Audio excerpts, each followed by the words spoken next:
Go live, there we go. And we're just going to wait for Lizzie to see it. I'm sure we'll catch it. We'll be on. What's it? Who's in the chat? Joanne. Joanne. Oh, yeah.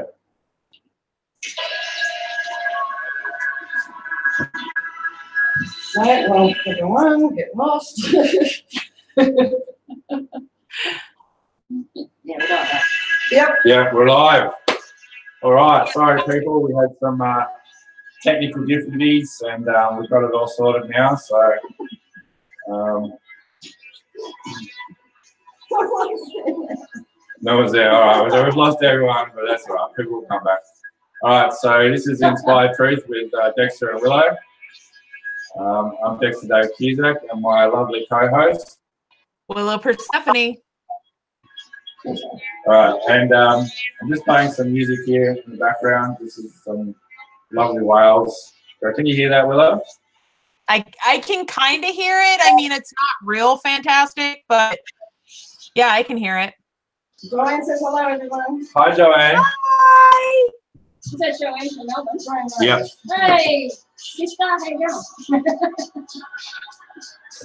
All right, so I can't play this at the same time as pulling up.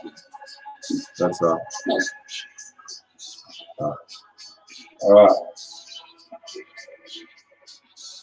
So we're going to have to get some more audio stuff so I can play that properly next time. So I just thought I'd give that a big shout out to my friend Erik Stitt. As you can see, we have our setup here. These are Erik's t-shirts. He does the drawings on his computer, and these are printed. So we've got a little collection going here. And also, I'm just going to do a shout out to PMG Goods. We have some of their t-shirts here as well. From PMG Goods, and this is another one of his t-shirts, so everyone can see that. And now I'll put the links in the description there for all of Erik's work and for PMG Goods. All right. Sorry about the unprofessionalism, everybody, but this is our second show. We're organic. That's it, and we're just doing this with all faults and foibles included. All right. So this is Inspired Truth, and today we are absolutely happy to introduce Kay Maree McCullock. I'm just going to read her bio for everyone. So this is the short bio. all the links are on the description there for her pages, so you can go through there and have a look, and you can see her full bio, which you probably need half an hour to read it. So. Take if you're taking notes, about 45. Yeah, exactly. So all right, so Kay is also known as the Cosmic Shaman. Shaman Druid initiated name, so Cosmic Shaman. Kay is a professional trained, qualified and registered naturopath, vegan test practitioner and holistic healer, scientific accredited researcher of ITEM and environmental energy medicine, an alchemist, a cosmic and Celtic shaman, a druidess, mentor, fourth generational contactee and MyLab experiencer, professional trained investigator and researcher, conference speaker and workshop facilitator, published columnist, editor and blogger, featured in media, interviews and documentaries. And if you go into her full bio, you can see all the interviews and documentaries and stuff she's been involved in. She is the founder and proprietor of Consciousness Development and Research Group Australia, CSETI Australia, Sacred Earth Practices, and Cosmic Shaman blog. And that's all on the description there for you to check it out. Since late 1990s, Kay has worked with CSETI USA, Dr. Stephen Greer, for many years and is a coordinator for CSETI Australia CE5 workshop group and an ambassador to the universe, CSETI Advanced Research. Kay facilitates I've been called worse. Yeah. As I said, it's organic and raw. I'm not very good at reading, and this is very small, so I'm going to have to get a pad for this. All right, so Kay facilitates workshops on consciousness, cosmic, metaphysical, and sacredness, and the like. So some of these workshops are ET contact and cosmic awareness, experimental sacred earth practices and reconnecting with cosmic families, the connection between ET contact, nature, and sacred earth ceremony, spiritual sovereignty, reclaiming your authentic self, and shamanic alchemy and soul retrieval, taboo topic series of workshops, which are often combined with the one that I just read out, the spiritual sovereignty, herbalism, more than herbs, and exploration of herbalism in many forms and processes, sacred traditions, cosmic and Celtic shamanism, alchemy, druidry, and magic, paraphenomenology. Yeah, I made that up.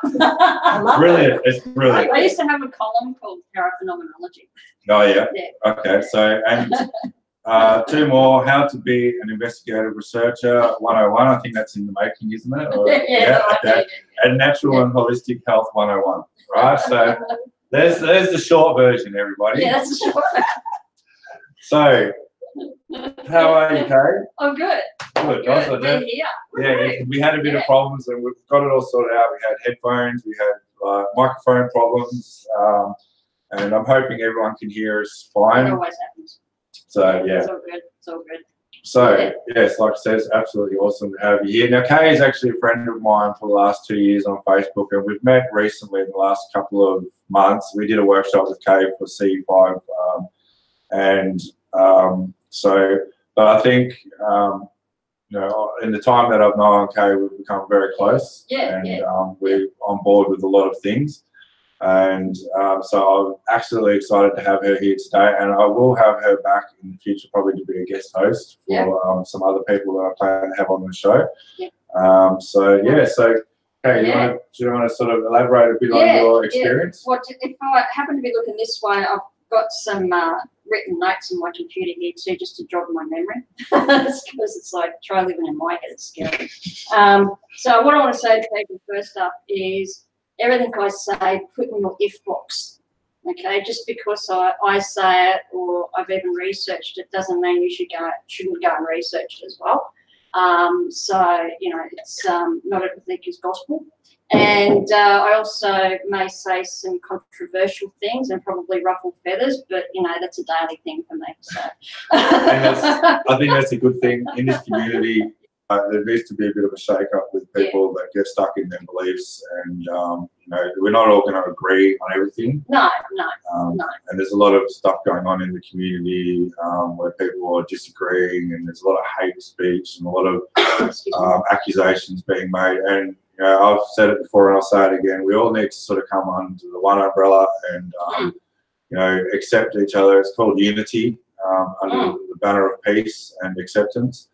So I might say some controversial things too, and I just expect people to sort of, take it with a grain of salt and realise that we all have our own opinions, but we're all here to learn and know the truth. Yeah, and I think if it does irritate you, and I've looked at this with myself, it's just like, why is that, pissing me off? Why is that, like, irritating me? And step back and take a look at it.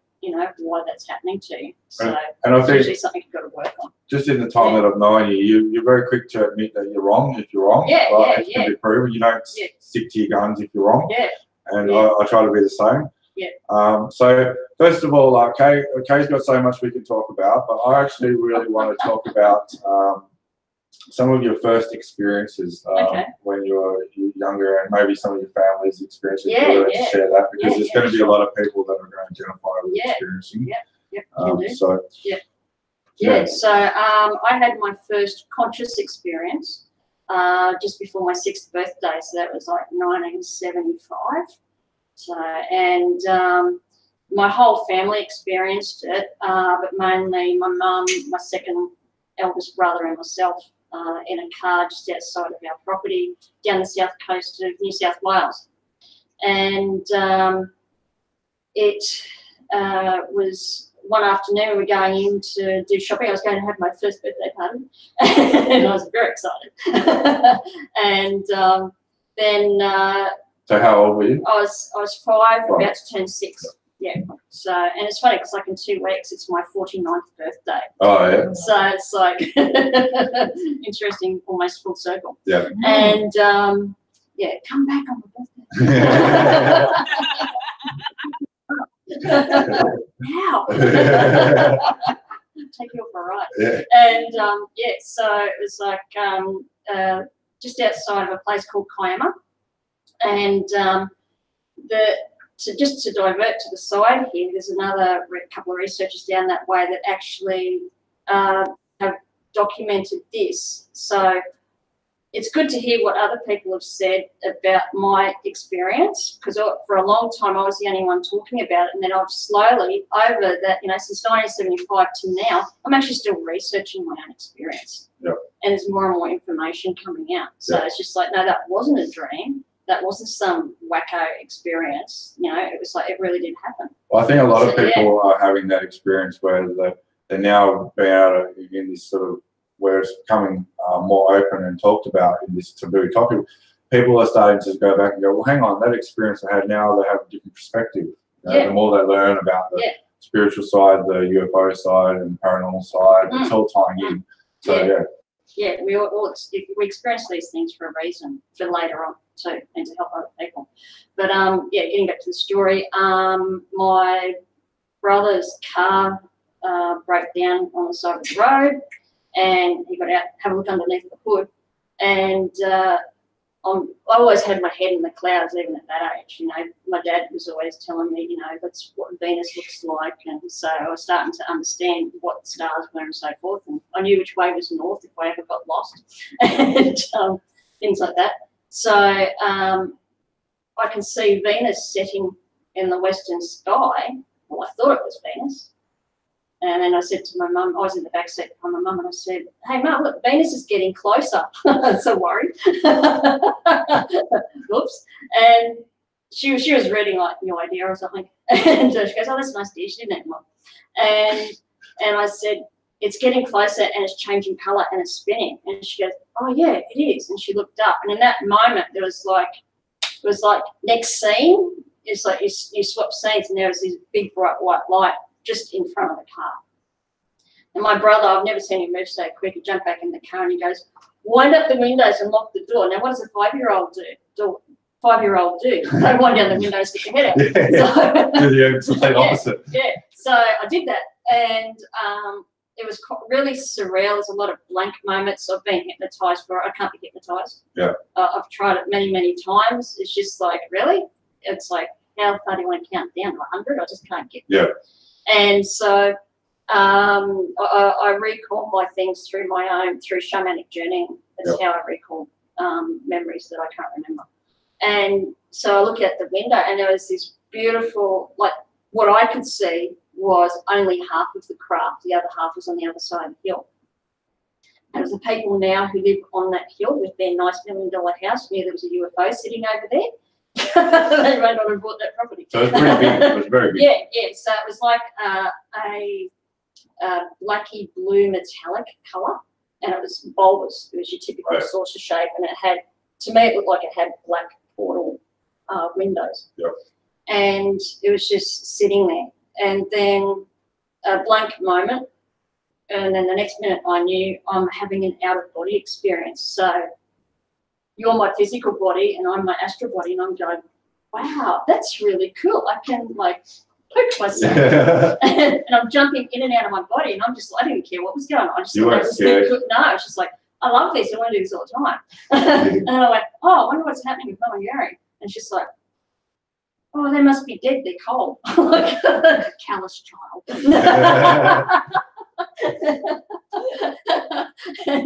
And she's like, okay, so I'm going in my body. And then the next minute I know I'm up on the craft.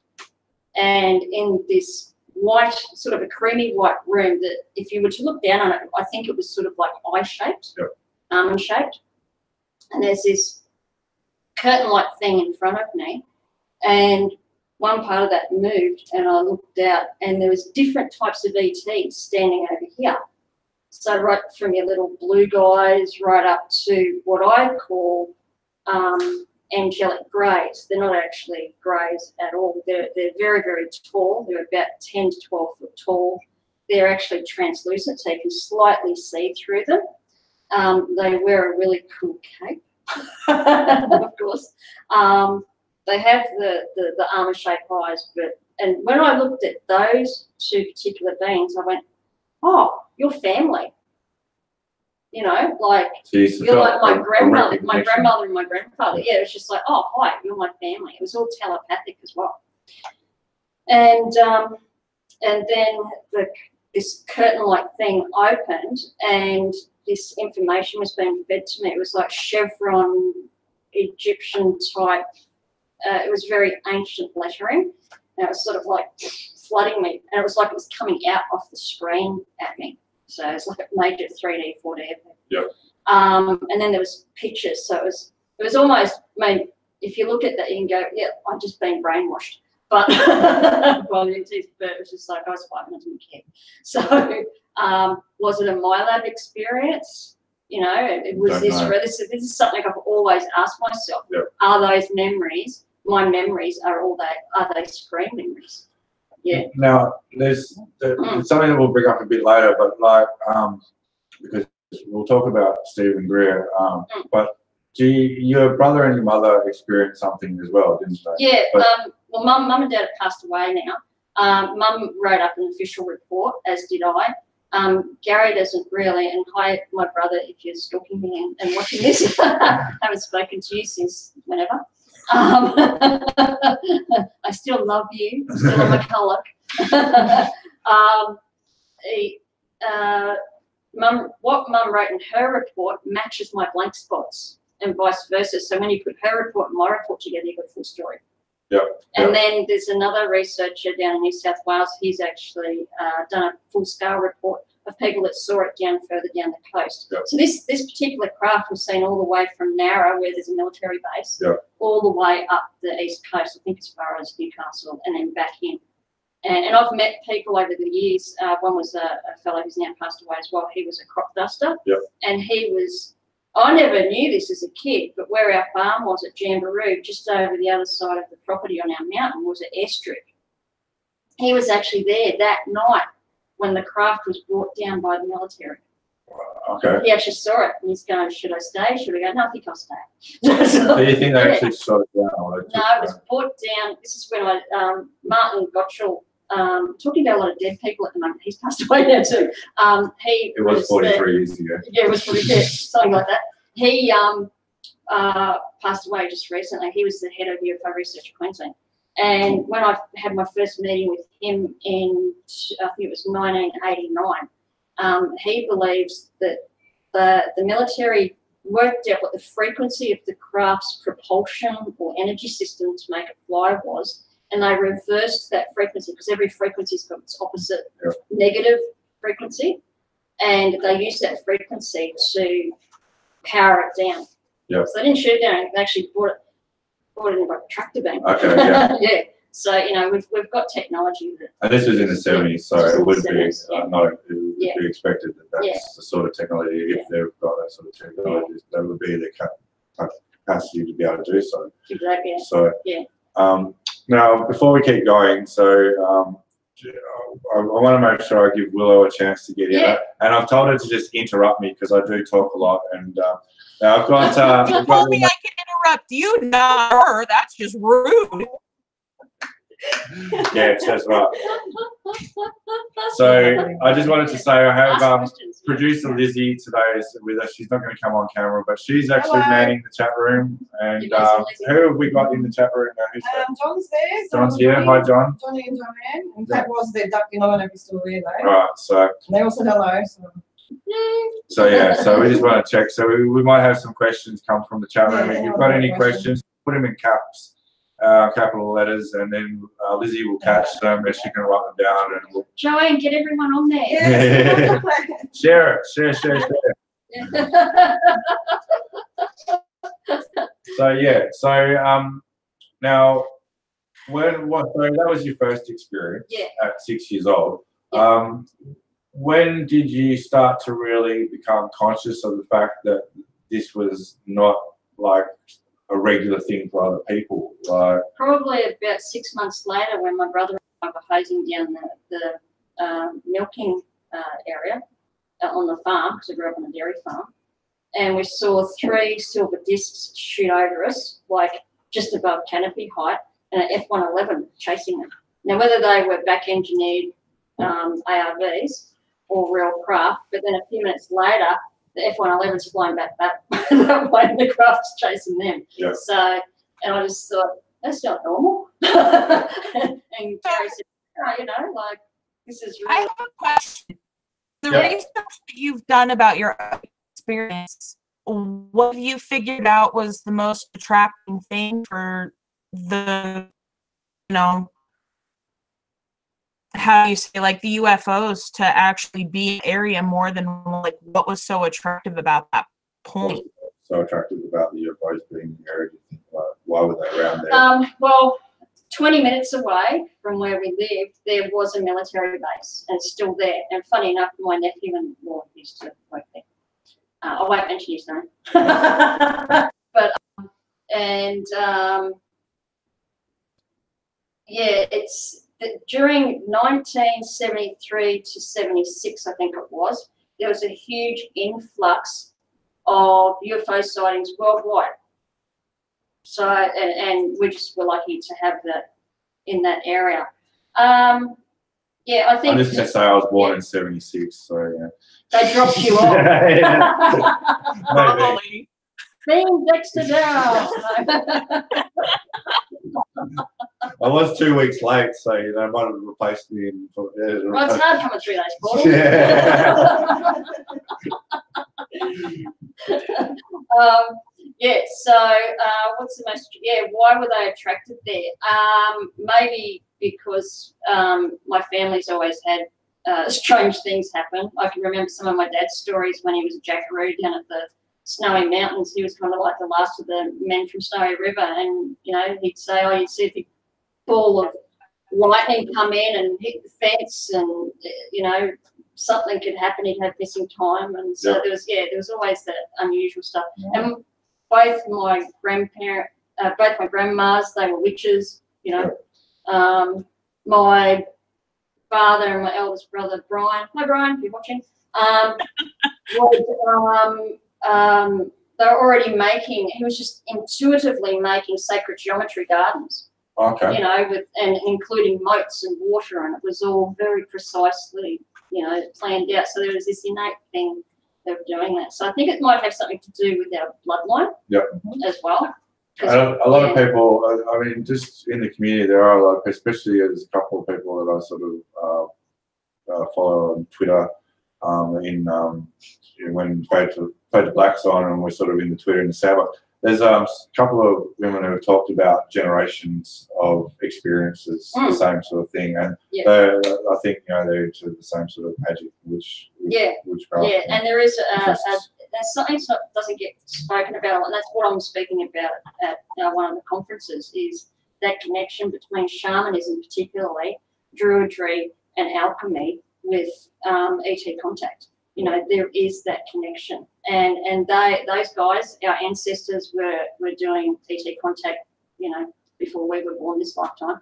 So and there's a lot of native people around the planet that have their own sort of stories and connection, like Aboriginal people, the native Hopi.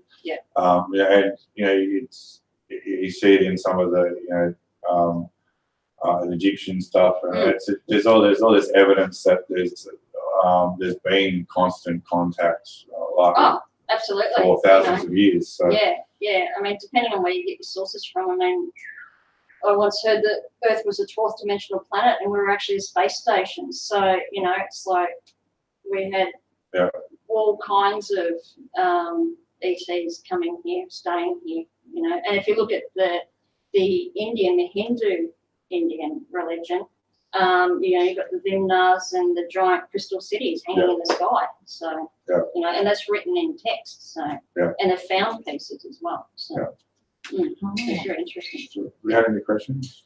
Oh, Diane was just saying her mum was an only child and her mum had her at 47. I don't know if you find it strange, but there was also so much missing from her life, missing pieces. Okay. Yeah.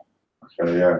So, so when you said you obviously this has been your whole life journey from this experience. Paranormal life. Yeah, exactly. So, and a lot of what you've done as a profession has centered around your interests in that.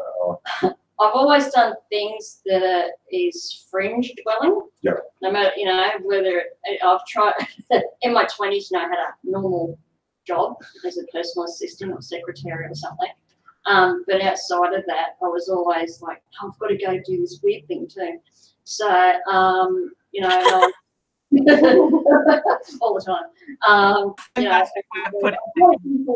actually doing a double degree to get a normal job again.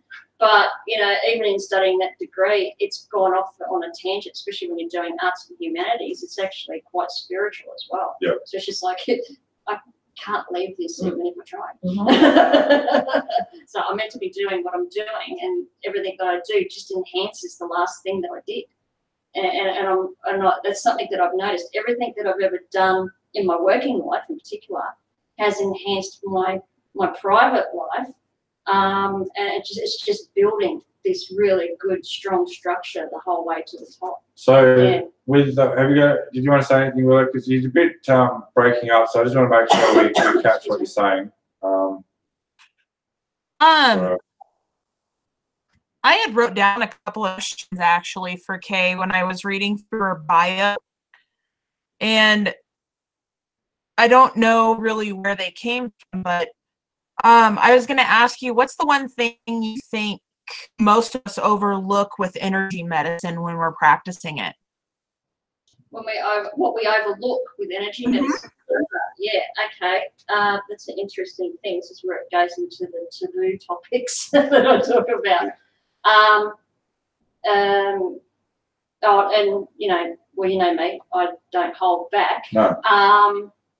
We love you for it. Thank you. Yeah. Absolutely.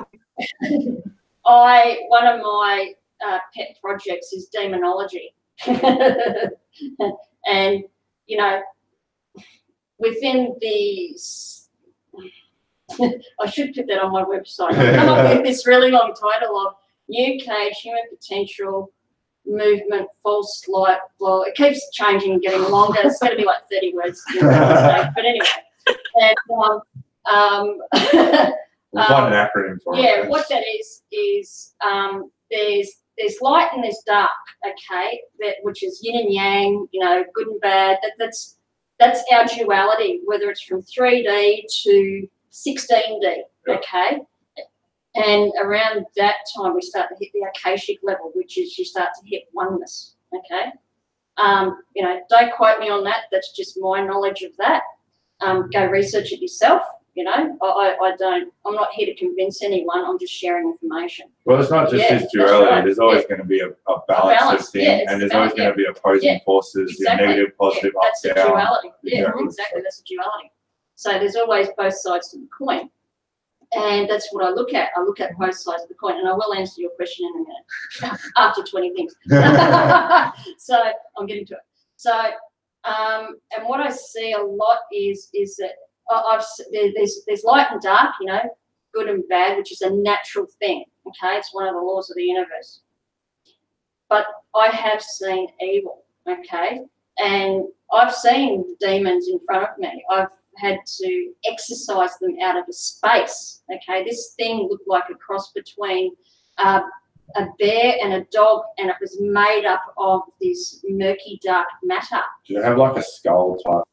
It had like a wolf bear head, yeah, okay. And it was bigger than me, and I had my big wand, my Harry Potter wand, and at that stage I was living out west of Brisbane, and we had a black magician hanging around us, and I used to collect rare, old, very expensive books, and he wanted to get his hands on that, and also my crystals. It's just like, no, think again, buddy. And so, he was good at what he did. He conjured up this thing, but whatever can be created, all it was a thought form. What can be created can be uncreated. Yeah. And he messed with the wrong black duck, didn't he? So I just went, yeah, okay, yeah, all right. So I went into the library and she's like, can I swear? Yeah, of course. What the fuck are you doing here? and so I said a command in Latin, and I had made up an alchemical fluid condenser. Yeah. And one of my old cats was sitting there. He's like sitting there like that, you know, holding the space. Yeah. And I said what I said and did some. It was just automatic. I couldn't even repeat what I did, and it was just like, and I just went like that, and this bloody thought form just went into a line of black light into this fluid condenser, and then I slammed the lid on it and took it outside, and this was like just on sunrise, and I allowed the sun to transmute it. So I mean that's really high alchemy. Yeah. And or high magic. And it transmuted it that much that the bowl it was in actually disappeared. Yeah. No, I kid you not. And I wish I'd had a smartphone on it the whole time to see what was Yeah, going yeah, on. yeah. You know, it was just like all these great stories. I don't have enough photos. Yeah. But yeah, and this guy knew what was going on and came and confronted me, and we had it out eye to eye. Yeah. And but he's in jail now. So anyway. Yeah. Shit happens. Yeah. See, the only experience that I've had, the only thing I've had was about 2.5 years ago, where a friend of mine who's a psychic medium, and he's 94% blind, and he can't see out of his left eye, he can only see out of about 6% of his right eye, and he sees things come through the veil, and we're not just talking your ancestral spirits and guides and angelic, from the angelic realm. He sees everything, negative, positive. And I remember we were at a party, we had a young fellow that I was sort of trying to mentor a bit, and I was at his 18th birthday, and I was driving back with my friend in the car, Raven, and I seen this flash go across the road, and it was like, I sort of like, and I see occasionally I've seen these things in my life, I've just not thought anything of it until I had someone that could see through the veil and other things. And I just thought, I said to it, because it looks like a beast. Like, Yeah. and I didn't see its head, but it looks like it was big. And I've seen some pictures of skull types. That's why I asked you if it was a skull. But like this thing just looked evil and demonic. And I sort of said to him, I said, "Did you see that?" And he said, "Yeah." And I said, "That thing that just went across the road?" He goes, "Yeah." I said, "Oh, thank God you're here, because most people would think I was crazy." So I mean, I'm starting to open up to the fact that these things are around. Yeah. And the thing is too is that I'll probably get called a Satanist after this. I've been called a voodoo priestess and everything else, so I mean that's a compliment. But anyway, I was called a voodoo priestess. Well, look, the guy that I was talking about is a Satanist, and like, he thinks he's the devil. So like, it's not a problem. Yeah, exactly. Yeah, so it's actually right. Exactly. It's just walking on the other path. That's all. Exactly. And yeah, so I've still got to answer your question, Willow. The other thing too is like when I've done exorcisms, or which I've now, people get a bit funny when I say exorcisms, particularly in Australia, because I think, oh, you've got to be a priest, and it's just like, no, you don't. The things that I do has got nothing to do with the church. I walked into a church now and probably fall down.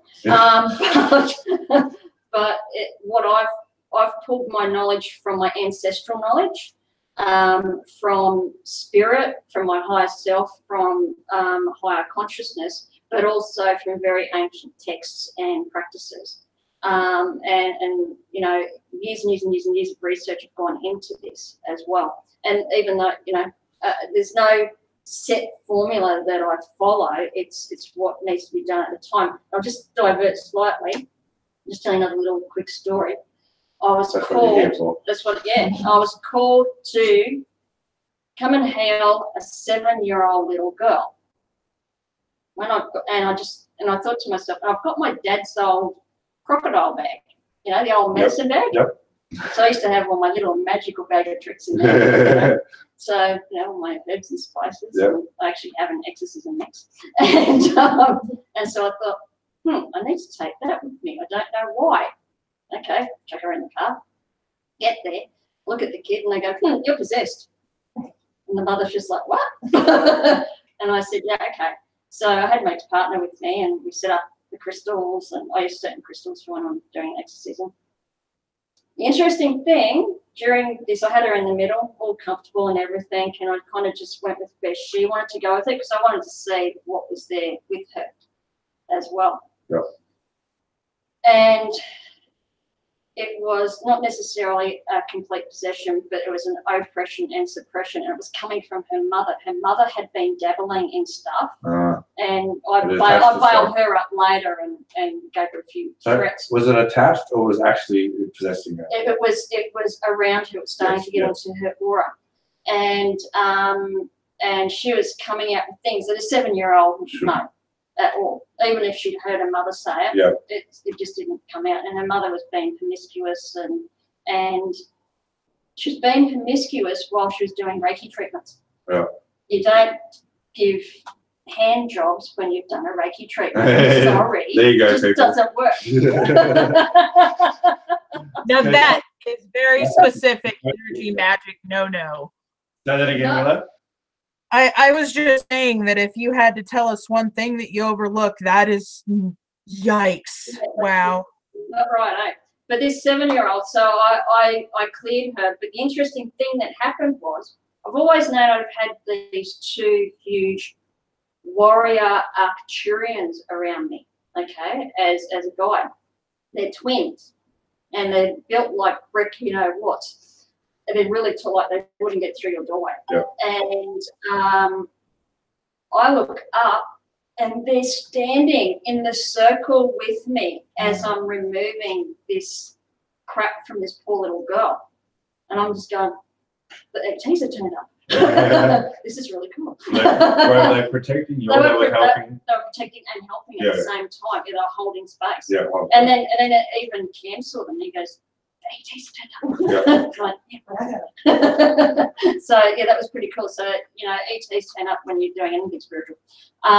So my point back to your question about what gets overlooked with energy medicine is, I have found a lot of the people I get in my clinic on my table, and that I'm doing an exorcism, which I've now called spiritual sovereignty. Okay. This is a little bit happier. Yeah. It does sound like that. Yeah. But I'm still going to be doing a kick-ass exorcism on you. A lot of those people are healers. Yep. They're not looking after themselves, and they're dabbling. Yep. Okay. And too many people, like when I did have mentors, and I went and did massage or Reiki or whatever it was, I'd pace myself.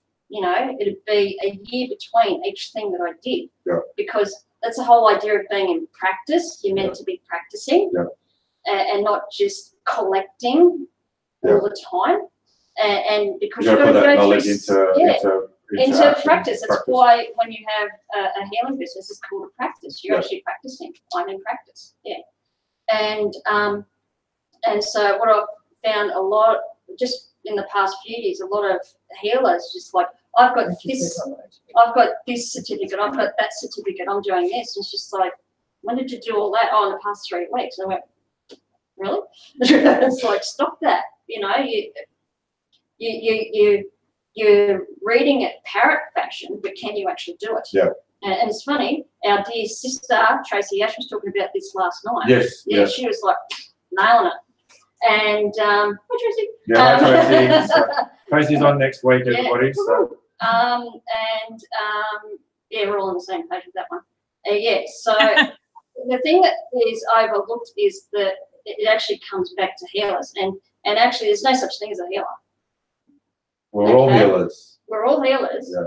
So when someone comes to me and says, "Can you heal me?" I go, "No." You heal yourself. What I'm going to do is I'm going to remind you of how to reactivate your own healing mechanism within yourself. And I said, I'm only 25% of the equation.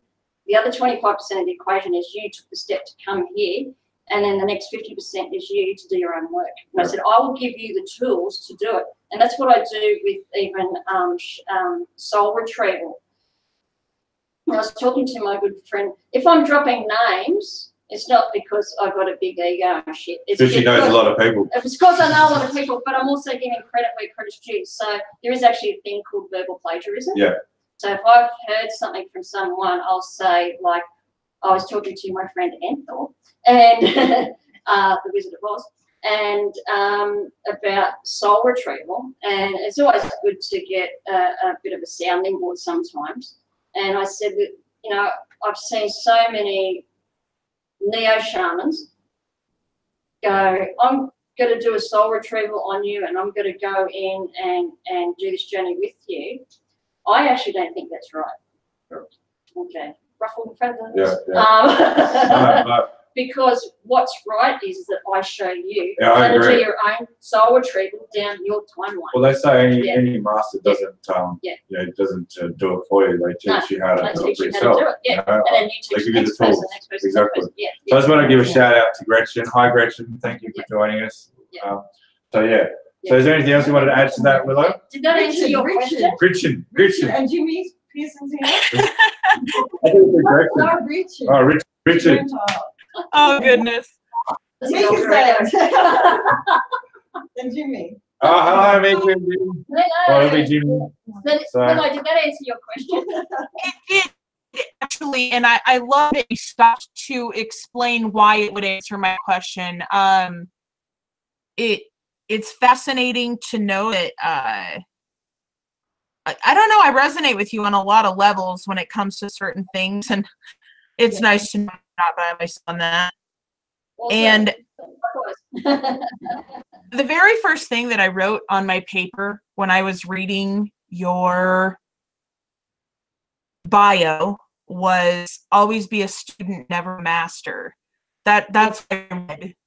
Yeah, right? And it was so funny because literally I get on Facebook and a meme pops up that says, and I go, and we're done here. But it's so true. Like, yeah, it's I'm always, even if I know something, like if I have to, like being a naturopath, you have to do so many CPE hours, you know, and half the time it's just you fall asleep halfway through the seminar. But you know, and you're going into something that you already know, or even at conferences, you're going into something that you already know. But what I do, I stand at the doorway and I go, I know nothing. Yeah. It's like I shed my skin. Empty your cup. Yeah. And it's just like, I'm going to walk in here today and I'm going to learn something new, or I'm going to remember something I've forgotten. I'm not going to sit here with their going, well, I can do that, or I'm better than you, or la-di-da-di-da. It's like, get over yourself. Well, it's like, like they say, like, before you can learn something, you've got to empty your cup. And that's what you said before. Yeah. If you're going to learn something, go out and use it first. So you make use of what you have. And by using it, you can empty your cup and then come back and learn something else. Exactly, you know, like, yeah. So I just want to say, it must be like 2 a.m. in the morning for Jimmy, Jimmy from Fascination Street. So I just want to thank him for actually joining us live, because that's really, really fantastic. Thank you. Hey, Jimmy, hang 10. So I'm sure that Mika and Sarah probably asleep. Jimmy's probably, I don't know if he's had a couple of hours sleep, because he's just done a show. We watched the show this morning. So we got up early to watch their show. So it's fantastic that he's here with us. So and I'm sorry, Richard. So I didn't hear Lizzie probably saying So. Where's Richard? No. It's his alter ego. So I don't even know the guys anyway. So that's amazing. Look at that big moth that's broke. Mothra, yeah. Hey. Now, there's so many things we can talk about with you, and like seeing as we're on the topic of what we were talking about before, like, so when did you actually start to study shamanism? My first mentor was my dad. Okay. Yeah. So he was just subtly giving me some little hints, you know, be good to nature and the animals, which I was anyway. Well, I did once try to feed a cat peppered tomatoes, but that's another story. I was only 4. Okay, yeah, okay, I've made up for that. I've accepted the karma. And the cat ran away. So all 4-year-olds did it. Yeah, so I just remember this one time, I might have been about 5, we were on the farm, and we were over in one of the adjoining paddocks because my dad was managing some adjoining paddocks for different people. And I remember this sort of like, it was kind of like a little forest, and he would say, shut your eyes and hear which way the ants are walking. So he was trying to get me into the attunement of macro and microcosm, as above, so below. And I'm going, you're mad, what are you talking about?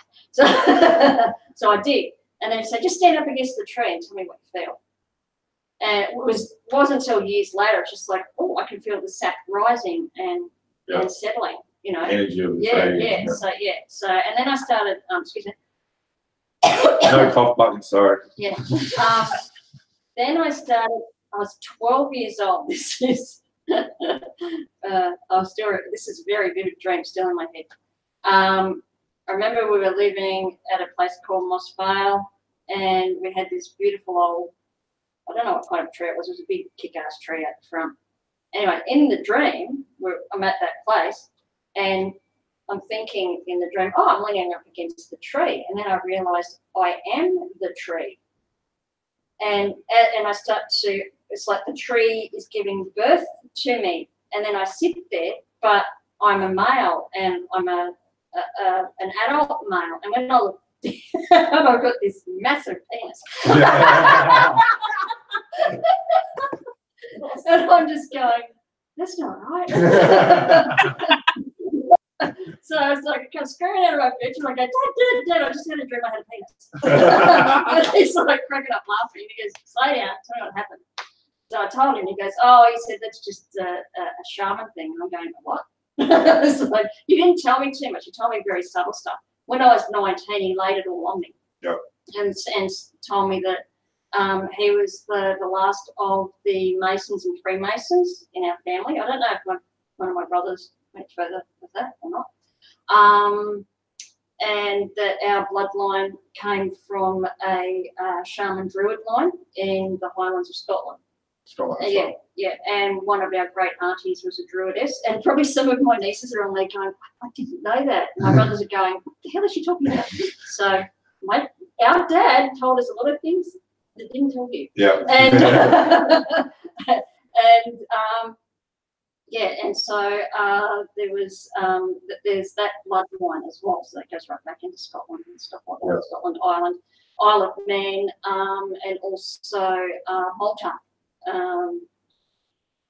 His mum, Marcella, was born in Malta, which is supposedly the cradle of witchcraft. Ah. Yeah. So and there's a lot of interesting things in Malta. I'll go there one day.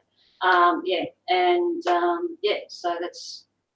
Yeah, so, okay. I've So, got the question. I asked about the shamanic work when it first started. So really, your dad laid it on you at 19, and then that's when you became fully aware of your history. Yeah, and then I started having, that's when a lot of my UFO memories started coming back, and it was probably at the end of that year, just before I turned 20. I just went, okay, I really these experiences. Yep. And then I found, a UFO group here in Brisbane. And so, okay, so that's good. Because I wanted to start sort of touching on that. From what I read in your bio, so was it 95 that you started to do contact? Is that right? Right. Yeah, it was mid-90s I had a group with a guy called Robert Froller. He does ufologist, we used to do ufologist magazine, it's not done anymore. We had UFO ICQ. It was about 13, 14 of us in the core group, and it was really nice. It was like a tight-knit band, Everyone knew what they had to do. And this is before the time where, the internet really hadn't taken off. Yeah, it was just like, wow, we got email. Yeah. Otherwise it's a phone call or a letter. We were still getting hard copy letters. So yeah, so that was really cool. So we didn't know we were doing contact or C5. We just like go on a camping trip. We try to go as often as we could. And were we practicing meditation or yeah. anything? So there was this one night on a friend's private property, and a couple of the guys decided to make their own crop circles on grass, which was really cool. And then there's what I always used to do is there was 13 of us that night, and one person would not go into meditation. They were the anchor and the documenter of what happened. And 12 of us, including the 13th person, was all bitten on the thumb by a mosquito. Okay. Yeah. Not. And later that night, we all had the same dream. Thumb probed. Yeah, we were thumb probed. Yeah.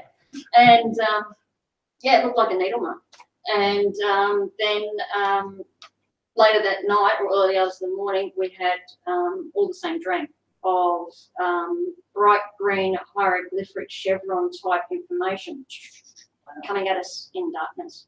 Yeah. So was that like a download? Do you think? It was like a download. And one of the rules that we used to have is which I've incorporated again now in Skywatchers, is if you see something in the sky, go, north at whatever, but when it comes to what you're experiencing, either write it down, memorize it, because otherwise we cloud each other's experiences. Yep.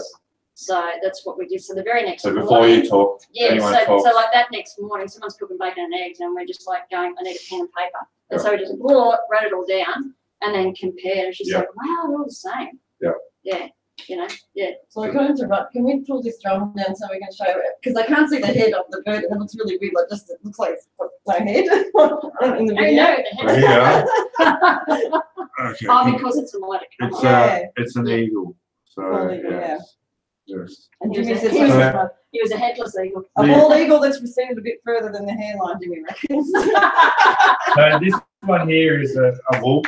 Okay, so that's my phone. The raven over here is a good friend of the wolf. So. Yes, that's right. Yes, very good. All right. So so this was in the early 90s, mid 90s. Yeah, mid 90s. Okay. And now, when did you become aware of Stephen Greer and what he was doing? That was when Lisa Royale Holt was out here. She's a channeler. She did the Prisms of Lyra book and stuff like that. And she was out here promoting her book. And that was 96, I think it was. 96, and she knew who I was. She came up to me and she goes, "Oh, how you been going?" And I said, "Good." She goes, "Had any contact lately?" And I told her about a contact experience, like what we'd seen. And I was calling it contact back then, but I didn't know that it was C5 that I was naturally doing. Because no one had developed that. Not really. Right. It hadn't been. It wasn't that big in Australia at that time. The disclosure sort of thing was more so. And she goes, "That's really weird because we had the same experience in Phoenix, Arizona." She was the Phoenix, Arizona coordinator at that time. And she goes, "Oh, do you know Stephen Greer?" I said, "Stephen who?" Sorry, Steve-O. We're talking 22 years ago, so. Yeah, and it was Lisa Holt's fault. And so she sort of, and I didn't even actually pursue that at that stage. But then before I even met Stephen Greer in the flesh, we've been, conversing prior to that, I met his off-sighted Ted Loader. He came out here in 2008 to do a talk, and Ted knew straight away who I was, which is like, your paranoia starts to go up. Yeah. It's just like, well, how do you know who I am? How do you know? I might be Kay. and who's asking? Yeah, and I said, how do you know who? And I said, how do you know who I am? And he goes, I've been watching you. I went, all right. So well, I was doing the magazine at that stage too, so that's why. And I've been doing public talks and stuff like that. So So and he used to come to Brisbane once a year. So so he'd obviously come to one of the meetings, and we didn't know. And so that was 2008, and then in 2009 you travelled to America and did Joshua Tree. So do you want to talk about that a little bit? Yeah, that was cool. Yeah, it was on the bucket list to get to the Mojave Desert. Yeah, I don't recommend the middle of winter though. -21. Out there in the desert, yeah. Nah, yeah, with bronchitis, not fun. Oh, But I just went, I've come so far, I'll die if I have to. No. So, yeah, so that was, we were with Greer for about 10 days. Yeah. We went to one of his talks prior to the actual training for 7 days. That was in Southern California. Then we went to Joshua Tree. Yep. And we were in America for 31 days. Yep. So, yeah, so I had a bit of a holiday on the side. And, yeah, so that was, there was about 40. It was a huge group of people. It was like 40 people or so in a group. And the Tuesday that we were there was actually my 40th birthday.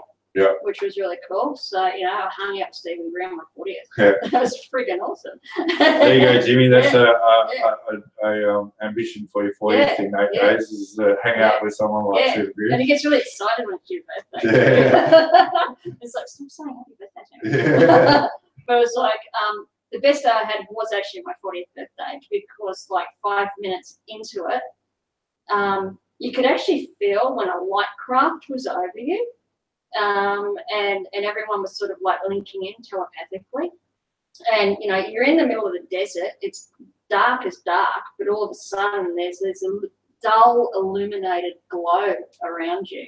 And whether that was us creating that, we might have been creating our own light ship, who knows? Yeah. But there was definitely something going on there. And Stephen Greer was sitting a couple of chairs down from me, and I heard the light. I didn't see it. I heard the frequency of the light. Woo, woo. And on the third one, woo, I looked up and I got beamed by this.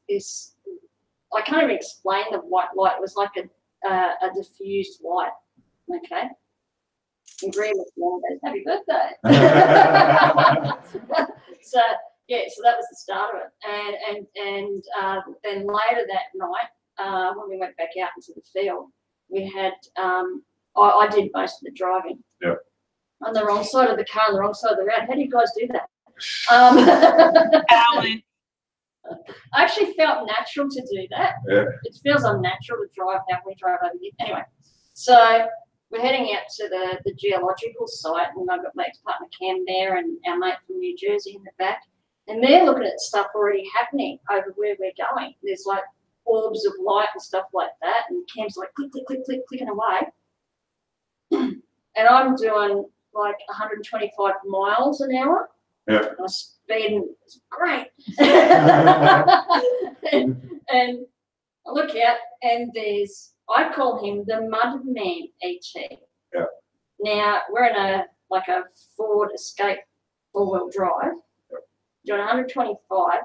Miles. He's crouched over like this, keeping up with this. And I'm going, what the? And he's like looking in, and I'm going, take a photo, Cam. He goes, oh, click. And just like, click, click, click. I said, too interested in what's going over here. Guy in the back's got hysterically laughing. That's a thing about contact. Some people do. Some people, but it happened to one of my nieces. They just get this hysterical laugh and they can't stop. It's almost painful. So some people do that in serious situations where they can't cope. Like he's on the back seat with his legs going, like a cockroach. And it's just like, and I'm trying to drive and, stay on the road. And it's like, Mudman ET out the window, take more photos. So Cam took photos, but whether they didn't really turn out that well. And as we had to go this way, Mudman went that way and he blended in with the yucca or Joshua tree. Yep. And I thought, that's really cool. And it was later that night when Bijou came out of the Joshua tree. So the trees are really important, and that goes back right into shamanic druidry. And I've got a theory about that. Oh, we'll get into that. We'll get into the theory in a sec. Did you not see a panther? Was it something? Oh yeah, the feline being. Okay, so we were going to on the Wednesday there. Dr. Greer actually takes us to, he does a shamanic journey with you at one of the shaman's caves in Joshua Tree. Yeah. And I took a wrong left turn, as you do. It's really easy to get lost in Joshua Tree. And there was no more road and it was just sand, and it was starting to become drifting sand, which then becomes more like quicksand.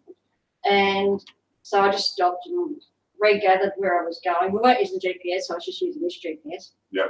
And I said, hey, there's like, what's that over there? Is that a black panther? I'm going, what would a black panther be doing in Joshua Tree? You know? Yeah. So that's a bit weird. So he was like the size of a panther.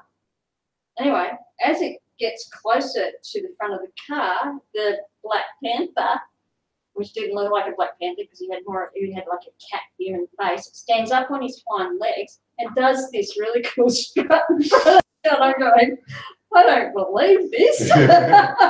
Like, what? And then gets to the other side, and Cam's there with the camera, not doing anything, just going like this. Now, Cam had been the year before, hadn't he? So he hadn't had this sort of. He hadn't had this sort of. He had his own things going on. He saw heaps of UFOs. Yeah, yeah. And went off. Anyway, so we arrive a little bit late, and they all waited for us.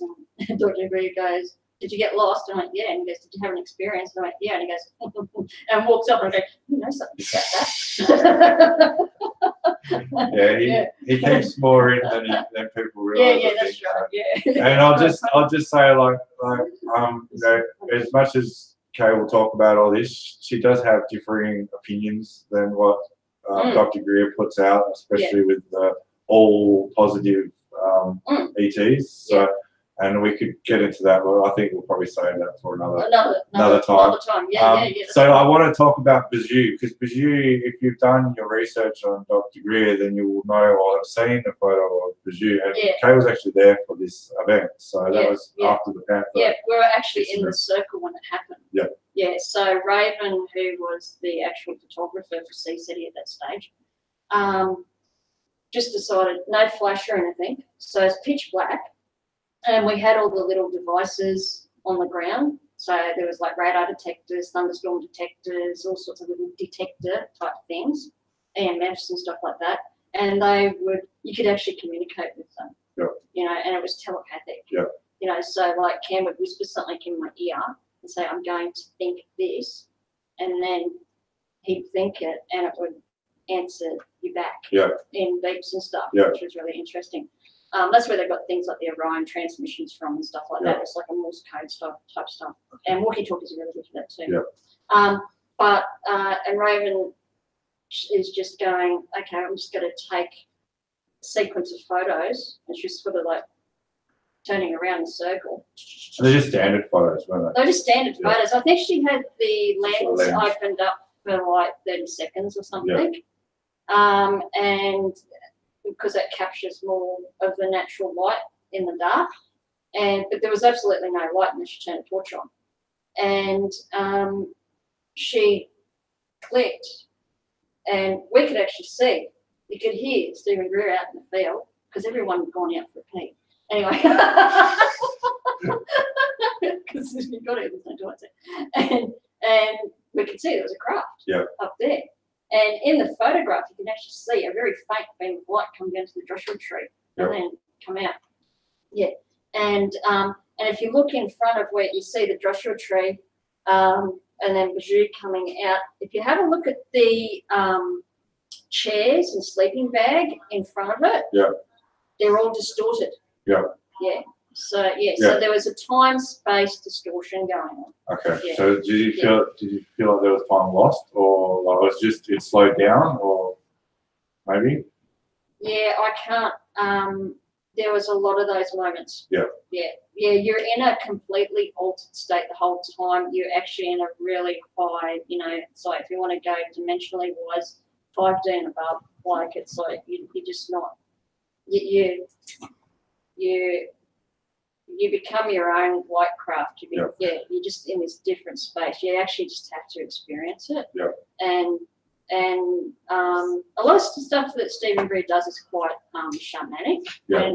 But if you know about shamanism and alchemy, then you go, oh, if you're doing alchemy, you're doing shamanism. If you don't, it's just C5 work. Yeah. But it's quite alchemical if you mix in some other stuff with it, which is what I do. Yeah. So how many uses singing bowls and it does and the ceremony? He does. He calls it a ceremony. I do a completely different to him. But he will. He sings in Sanskrit. It's interesting. I was actually learning Sanskrit, writing speaking it and understanding it. Yeah. I didn't get very far with that. But he spent a few years with his master to do that, and he speaks it fluently. Was that when he was in Jerusalem? Or was that, or he did meditation, for taught meditation Yeah, for 3 years in Jerusalem when he was young, that's so. right, yeah. So it's and when he was out here in 2013, when Cam and I brought him out here, we and that's something I want to make a point of. There are a few people who were on my volunteers team for when Stephen Greer was out here saying that they brought him out. I don't think so. Okay. So, and this was with the release of the Australian. Not that I'm trying to blow my own horn, No. but I just I'm getting sick and tired of people jumping on my coattail and stealing things like intellectual property, as well as actually going into my home and stealing shit as well, and me catching you out and going through my papers. So it's just like, I know who you are. And we've talked about this, and it's happening to anyone in this sort of area and arena is going to experience this because of what we believe, maybe with the military-industrial complex, what they're doing, how they're infiltrating different groups. I call them DTTs, and I'm now calling them timeline infiltrators as well. And I really love Tracy Ash's timeline hijackers, because that's what they do. They infiltrate and they hijack. And that happened to me between 2012 to actually last year. Yeah. So it can get really heavy, and that's why I've got this up here. Phoenix rising from the ashes. How I've been holding back and why. And I've held back on my authentic self because I literally had a nervous breakdown, and I allowed other people to get to me. You can't do that, you know. And I think sometimes though, however, you need to go there as well. To go, hang on, I've been there. I don't need to go there again. And it's that whole Phoenix. It's a part of that healing and resurrection. Coming out of it. So I'm glad I did that, because I'm stronger and I know more who I am again. You know, I've always known who I am, but it's brought this out. And I have to say, you know, you guys have helped me with that, as well as, you know, Catherine and Mick from, you know, Cosmic Consciousness and the Illuminates Australia conferences. You know, we're all the same tribe, so it's we've come together again. Tracy Ash has helped me with that as well. It's just like, why am I holding back with this stuff?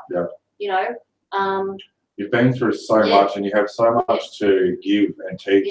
Thank you. And so, I mean, that's why I wanted you on. One of the first people I wanted on, and because we're in Australia, and Australia doesn't get much of a say in the circuits, or in America and probably even in the UK and that. So, you know, and so, you know, I'm really interested in getting people like yourself on and experiences or researchers in Australia, and trying to make that connection and unite people like across the seas. And so that's one of the efforts that I'm trying to do with this show, is to sort of share it around with people all across the globe. So, but what I just said then about the timeline infiltrators, I've forgiven you. Okay, I haven't forgotten. Exactly, that's the key. But key I've forgiven you because I'm the bigger person.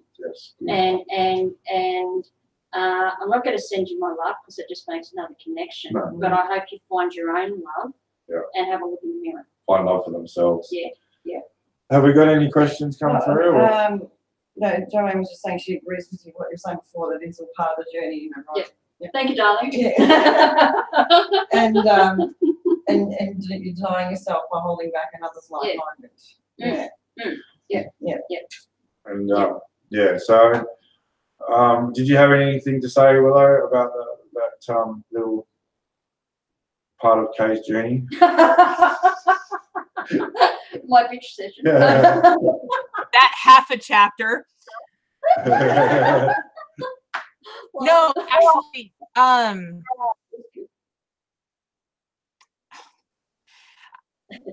I the other day woke up after doing energy work, and I have this mark. I don't know if you can see it. I'm going to come up to the camera and be all sorts of weird, but look at it.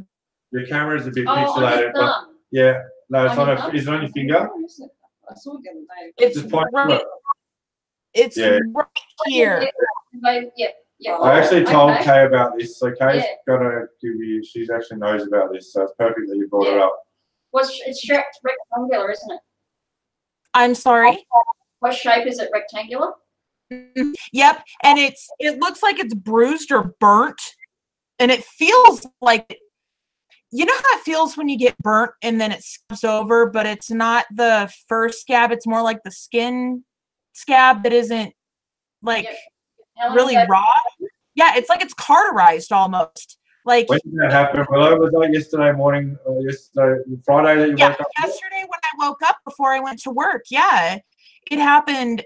I had, oh man, the downloads and the intense dreams I've been having lately. I think it gets more intense every person that we meet or that you meet, introduce to, or that we do a show with. Like, it just, like, we are all part of each other's like downloads, I think, because we are resonating with something and then it throws us into our own resonation of that same subject. Yeah. It brings us all in unification, which is where when you talk about the umbrella, I'm like, yep, I'm there. I already have my seat. We're good. And then I get things like this and I'm like, I don't know what's going on, man. Nobody gave me a manual. There is no manual. No. Fly by the seat of your pants. The only thing that your finger relates to that I know happened with an investigation I did back in 1995. A fellow phone, used to have a few of us used to share a hotline, and he rang up about 2 o'clock in the morning and he said, I've just had a blue laser beam come through my ceiling and I've got a big rectangular burn on my leg. Okay. So I just go, okay, I'm coming over right now. He goes, great. By the time it was only like half an hour away. By the time I got there, he'd already drunk 2 bottles of scotch. Because he was just that freaked out. Yeah. And he said he'd had a fight with his girlfriend and went into the spare room, and it was a hot night. He put the fan on, ceiling fan, and then got too cold, so he just threw a little doona over. Now he said it came through this beam of light about that, so it looked like that. Okay, came through the ceiling. He saw it came through. So it was rectangular. Rectangular. So it was actually rectangular with 2 smaller rectangles inside it. Yep. Came through this. He saw it come through the ceiling. It was blue like this over here. It was a brilliant neon blue. Came through the ceiling, through the fan, through the doona.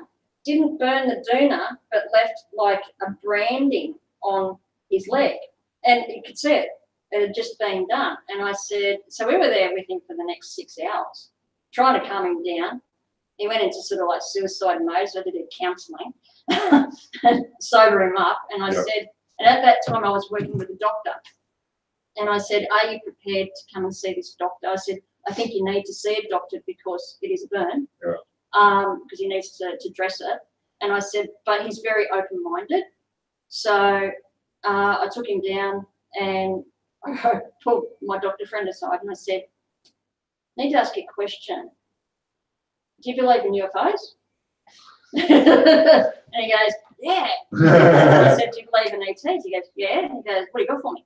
He goes, that's what you got for me. And I went, okay. So, I mean, he was a Reiki master and a herbalist and stuff like that anyway, so he was quite open-minded. I went in with the guy because he started to feel comfortable with me. The doctor took photographs, and I've got photographs of this, is recorded actually. And I have an official medical report that says this injury, a branding, he called it a branding, was made by a laser, but nothing made of earth. He said, I've never seen anything like this. He said, it's like you've been branded by something. So, like, was there any association maybe even back then with implants and stuff? Yeah, well, we spent the rest of the day, we were almost with him for like 12 hours on this guy. And he started having recollections of when he was at work one day that he passed out and the same thing happened to him. He saw the blue beam again, but it missed him. Yep. Yeah. And I said, what else was going on? I said, you've had missing time.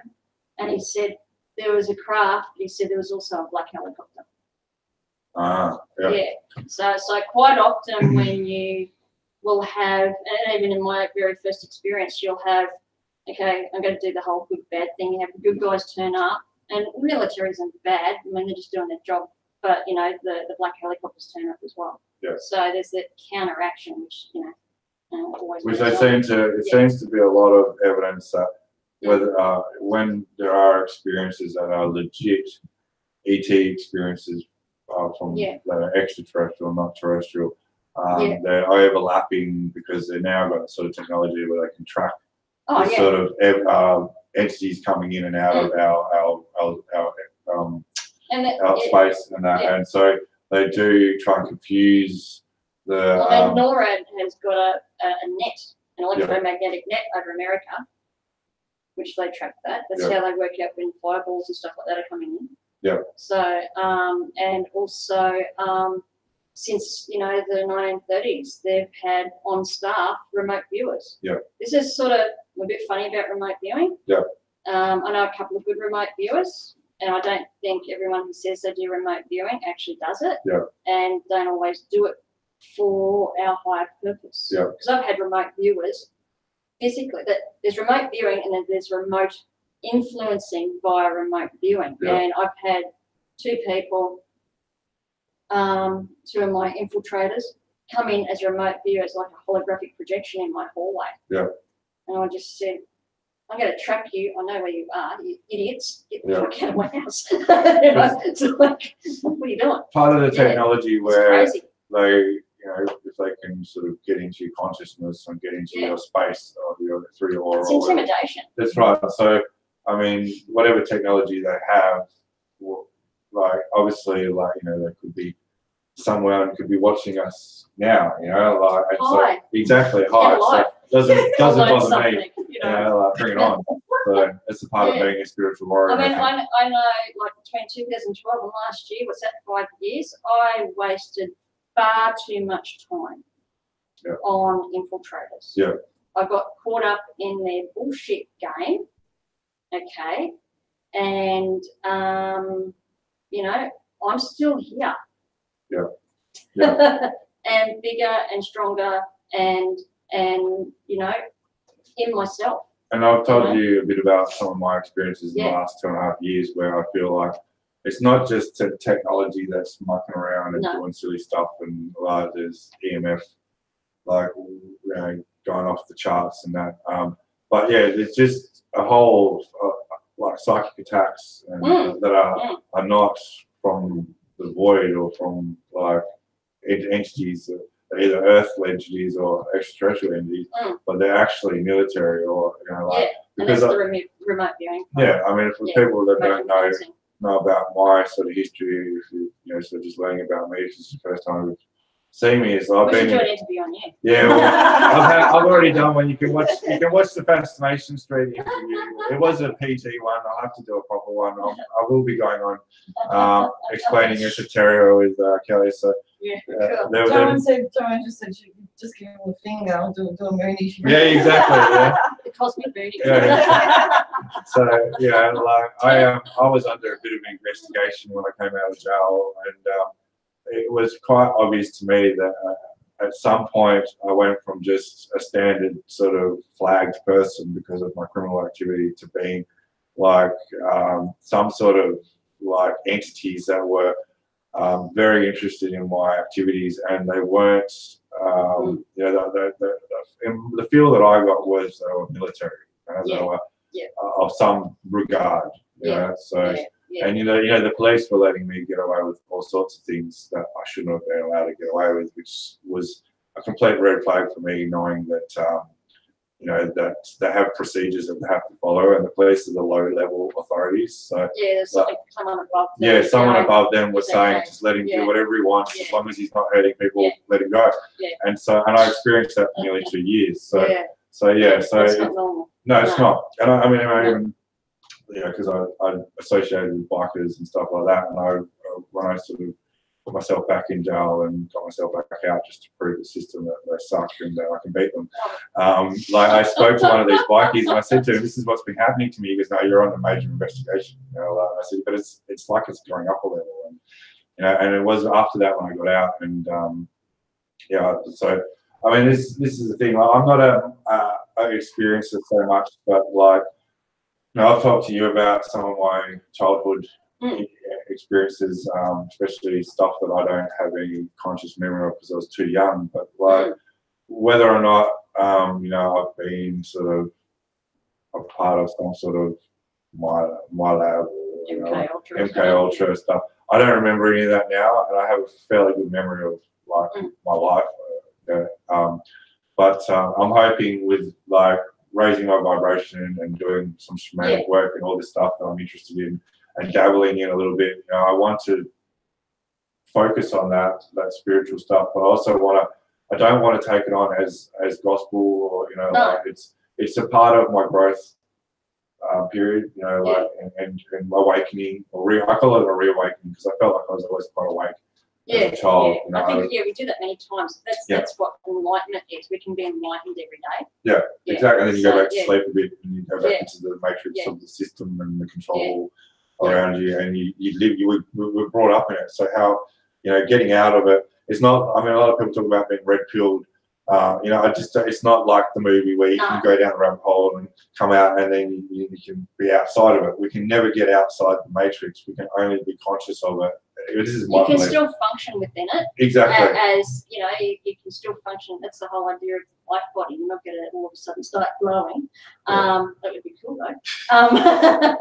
But the light body means you're going up in frequency. Yeah. You know, you're getting to that 5D, 6D, 7, 8, and above. And it's not one step after the other. We can simultaneously be in all those frequencies, those densities, which is what they are all the time, at the same time as well. Yeah. And there's a lot of talk about ascension and 4D and 5D and stuff like this. And I know you and I are on the same page when it comes to what we think about what's going on. And a lot of that's probably going to be controversial with a lot of people that are selling their wares, you might say, at the moment. And I think Tracy Ash hit on it yesterday. If you watched her video, when she said about the false ascension and like, you know, the charlatans and that are making money off like stuff and they're not truly into this, like the true nature of it, you know. And that's why I'm very interested in spending some time with her and meeting her at the conference. Absolutely. Unreal. So I'm going to get onto the conference as well. But so it's and like with the whole MK my lab stuff, mine was never that bad. Yeah. I know it was there, and it's just like I was never under the thumb. I mean, some people I know have had horrific experiences. I'm not even going to mention their name, they know who they are. Yeah. But and I noticed that frequency stopped, interestingly enough, actually. The last time was just after the Close Encounters conference in 2017. Yeah. And it was because and probably actually March, it's just something clicked, something happened, and it shifted. Yeah. There was a shift in my own frequency. And I just made this agreement with myself. I don't need this shit anymore in my life.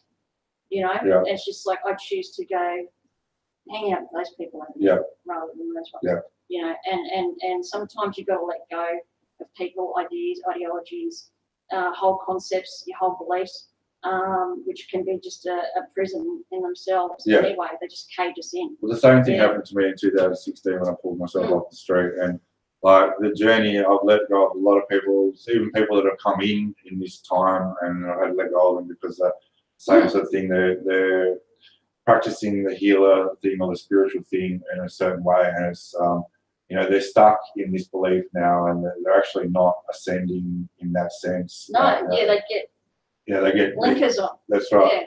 And you know, the tribe that we have now, the group of us that you know that I associate with, and yourself and people in Australia and around the globe, it's you know, we're all experiencing things differently, but we're all also like, there's definitely a massive soul group that had, I believe, some sort of contract to be here in this time to wake the population up and to fight this sort of negative control system that's keeping us trapped in, you know, like, you know, the monetary system and the government and stuff like that. And, you know, a system where war is prominent. You know, they say we're going to live in peace times, but there hasn't been a day of peace on this planet for 200 years. You know, there's always been someone dying in some war somewhere under some political, you know, regime. So, you know, just because it's not happening here in Australia or in the US, it's happening in other countries that we don't hear about on the media. And there's a lot of people that are being affected. And a lot more people dying now have died than even in the First and Second World War. So, you know, so it's obviously it's controversial, and you know, we've been taught a history that is, you know, not just biased because, you know, history is written by the winner, you know, the conquerors and those that rule, but it's definitely one that has tried to foreshadow a belief system that takes us away from our ancestral understanding. You know, like that there's only been 6,000 years of civilization, and you know that we came out of whatever evolutionary process. But like, you know, you and I, we both agree that there's been, you know, life, intelligent life on this planet for millions of years. Yeah, from day dot, really. Exactly, and not just in physical human form or, you know, spiritual, like the spirit. And, you know, the elementals, we talked about this, and this was on Kelly's show yesterday, and like, you know, I believe they're the first sort of the spirit beings, and there was probably 3 generations of them, like over like billions of years that the Earth has been terraformed and created like a petri dish for all the life that's on here, the billions and billions and billions of species that exist on Earth. You know, and I'm also of that belief that those almost every species has some sort of ancestral relation to anything within our universe, not just our galaxy, but the entire universe. Yeah, that's right. Yeah, beyond that. So and transdimensional, not just yes, where we can get from this star to that star. Yeah, in real time. How are we going in the chat room, everyone? Yeah, no, Joanne was just saying we just had another huge shift. We're getting closer. And she said that's why this is happening. We're in place to help others in those systems. Yeah. That's exactly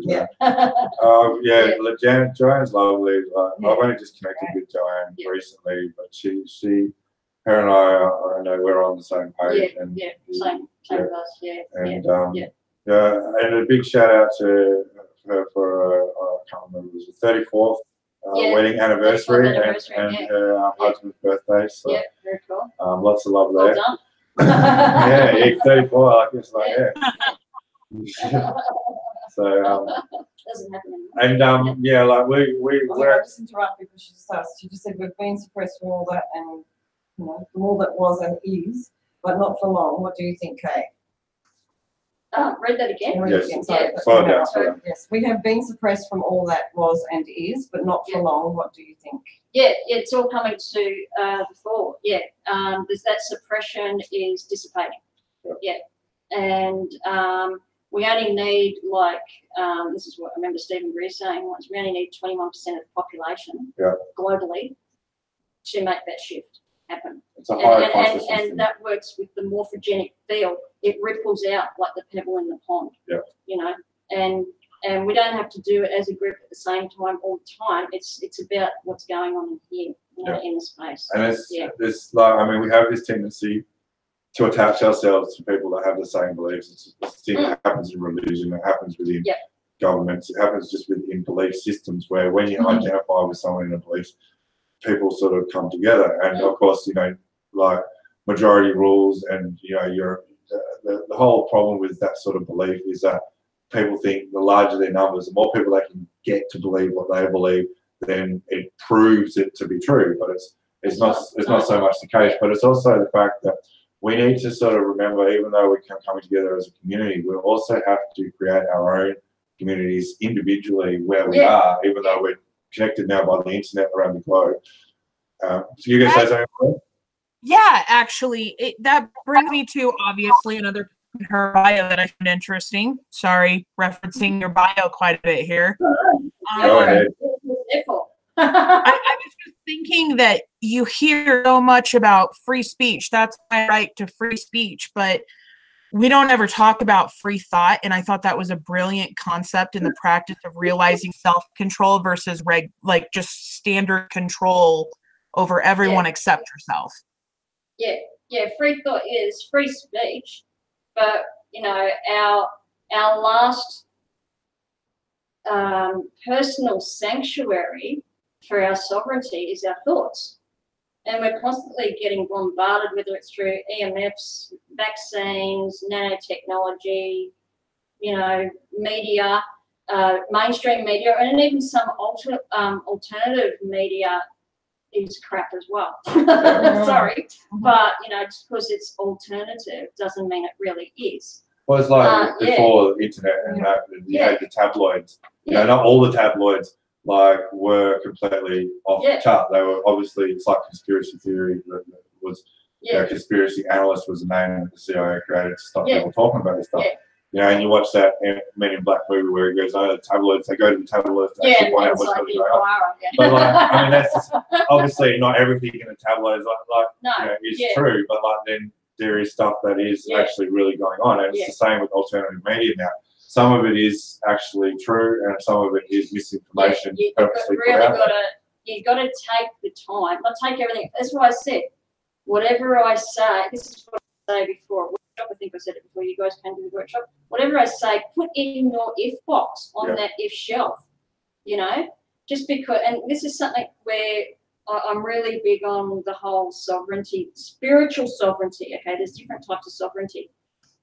There's like, you know, law of the land sovereignty, which I'm not even going to get into. It's like too big for me. There's people who can speak about that far better than I can.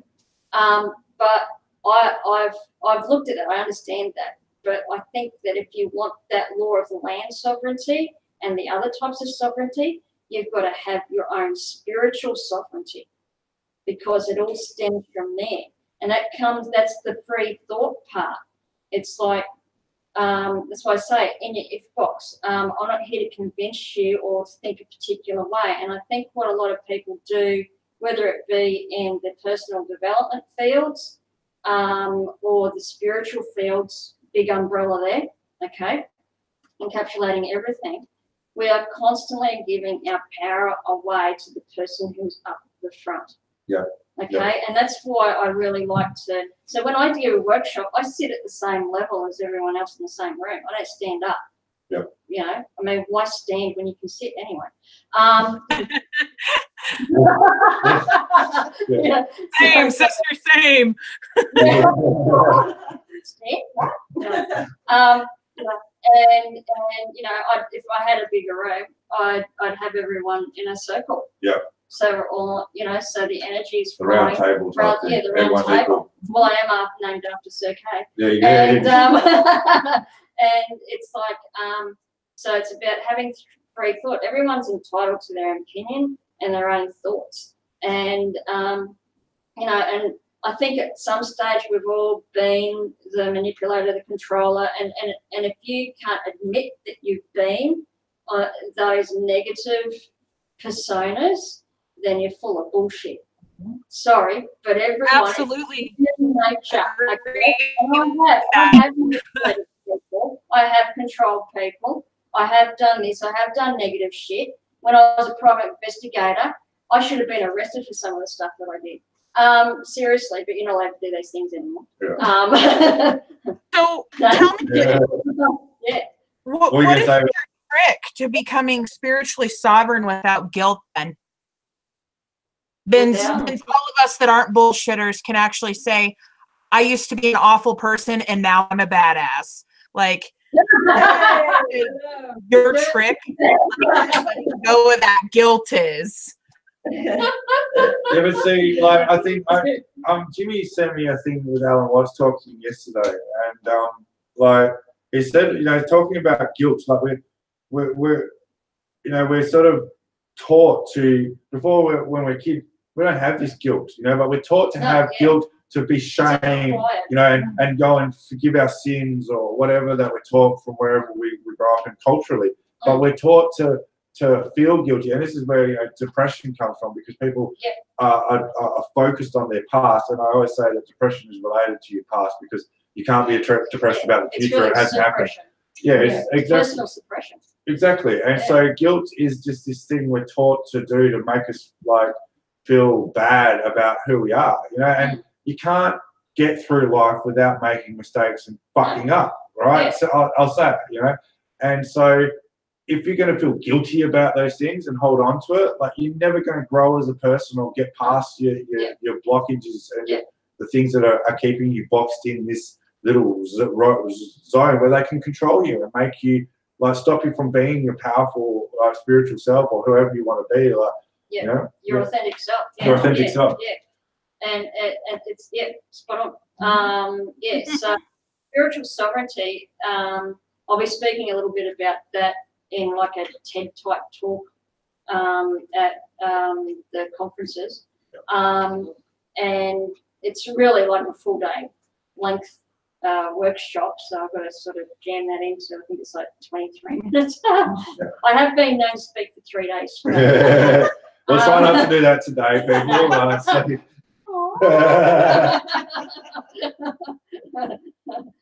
No, look. Killjoy. No.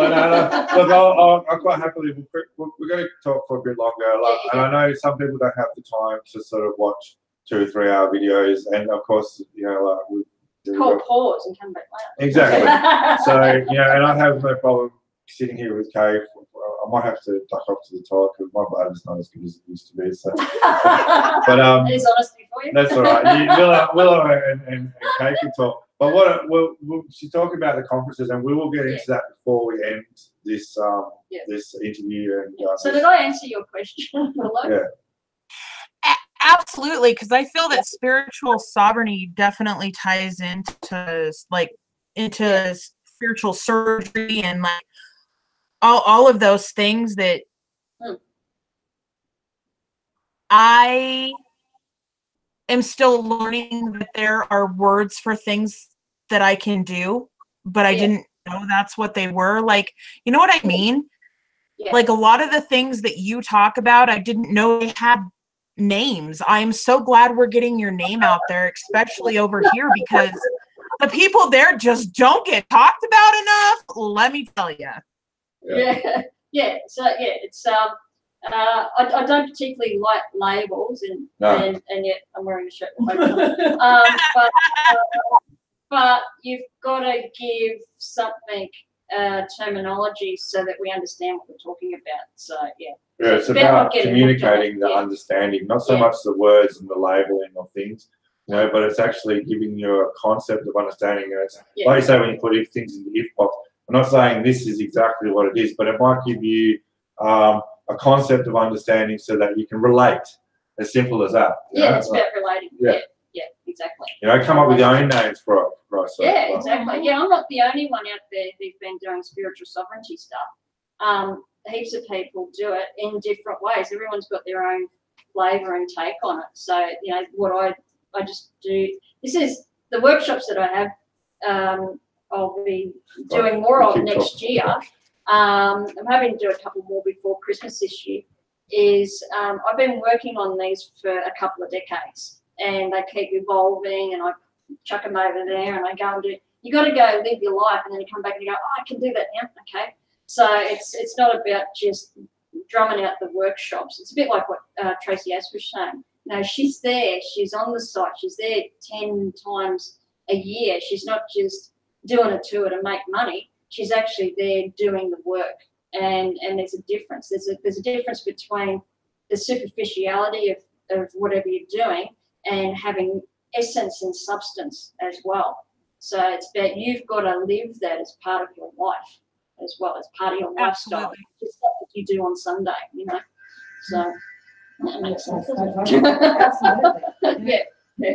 So it's so there's a few other people out there that do spiritual sovereignty, and you know have their little commands and stuff like that. So I've just sort of brought in other modalities to work with that, with the shamanism and the soul retrieval and timeline therapy, which I was taught many years ago when I was a kinesiologist. It's you do timeline therapy with regression. And so I've just taken that and brought it into what I'm doing now. So everything, as I said earlier on, everything I've ever learned, even when I was a private investigator, I've taken those skills and kaplumped it. Tied it all in. Kaplumped it, that's a good name. Kaplumped it. Kaplumped it. It's a bit like being discombobulated.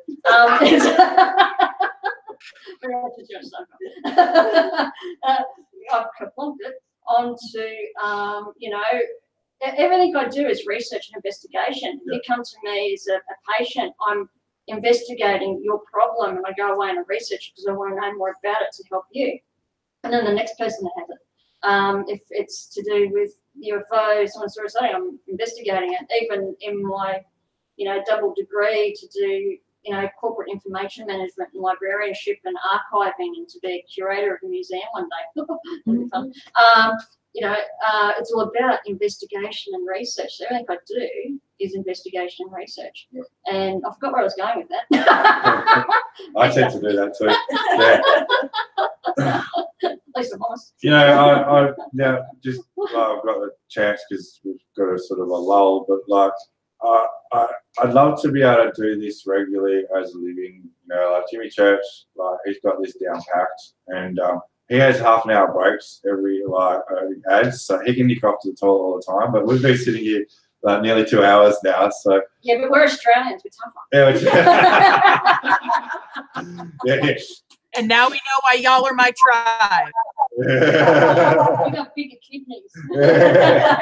I know. I was born with a weak bladder, so it was one of I think the only curse that I think I have a herb for that. Yeah. Well, there you go.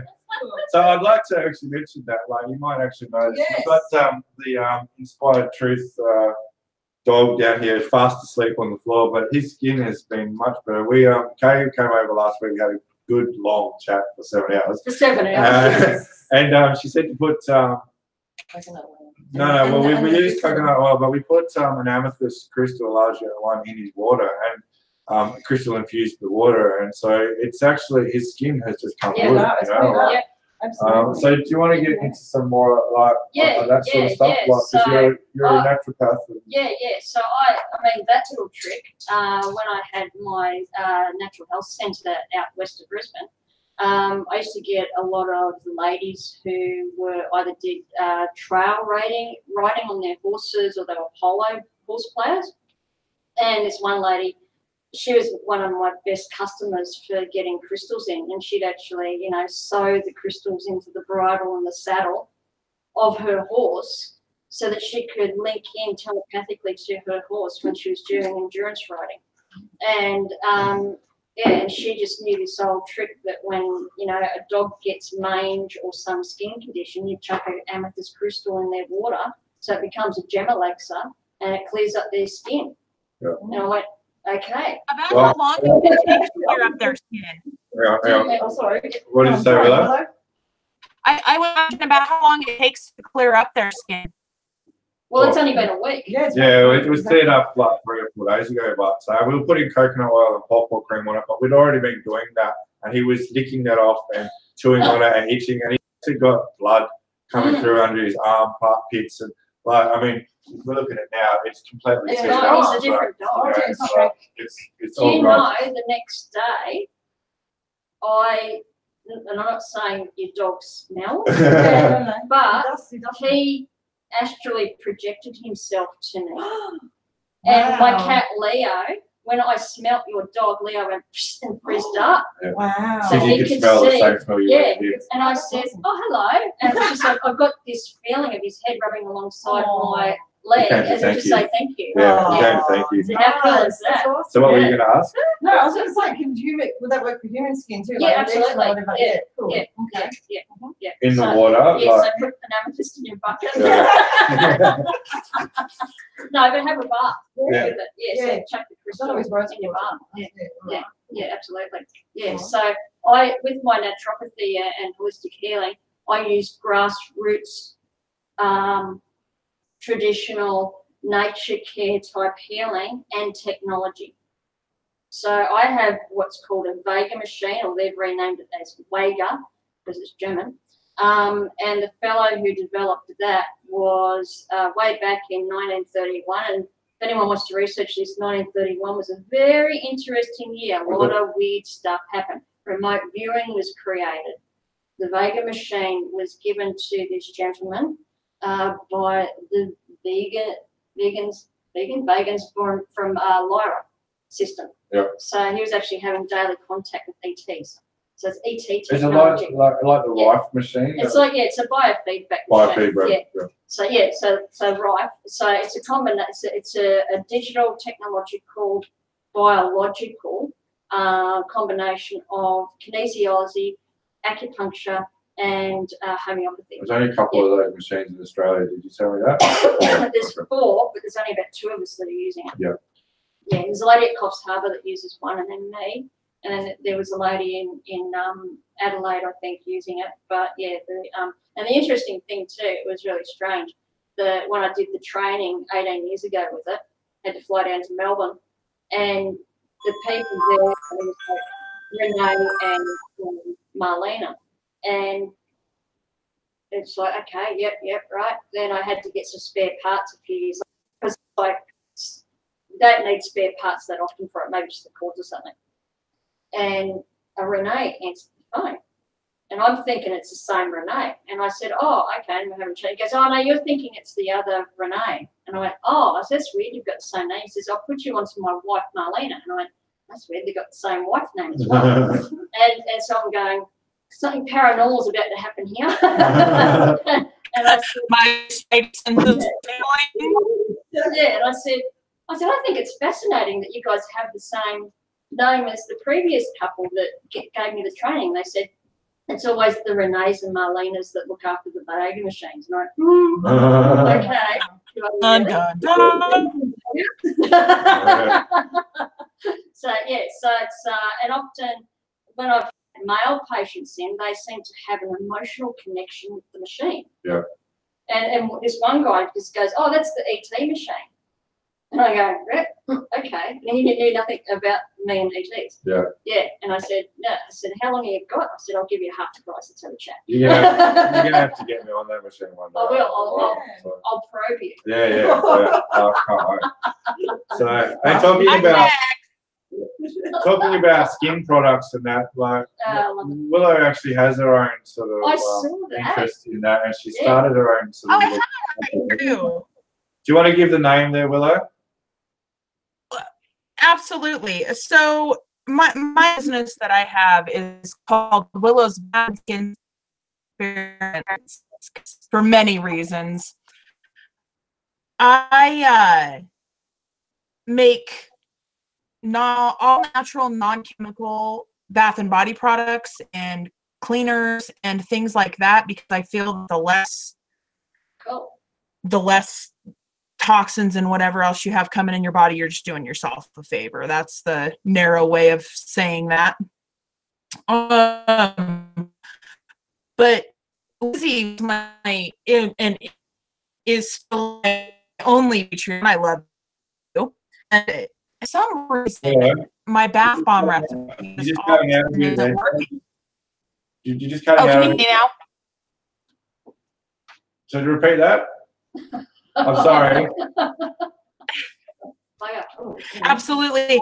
So Lizzie is still my only Patreon, and I've been working on my bath bomb recipe because for some reason all of a sudden it doesn't work. I don't know if it's because I live in Shattern versus I don't know why it is. Anyways, so I've been working on her bath bombs that I'm gonna, and I'll show you.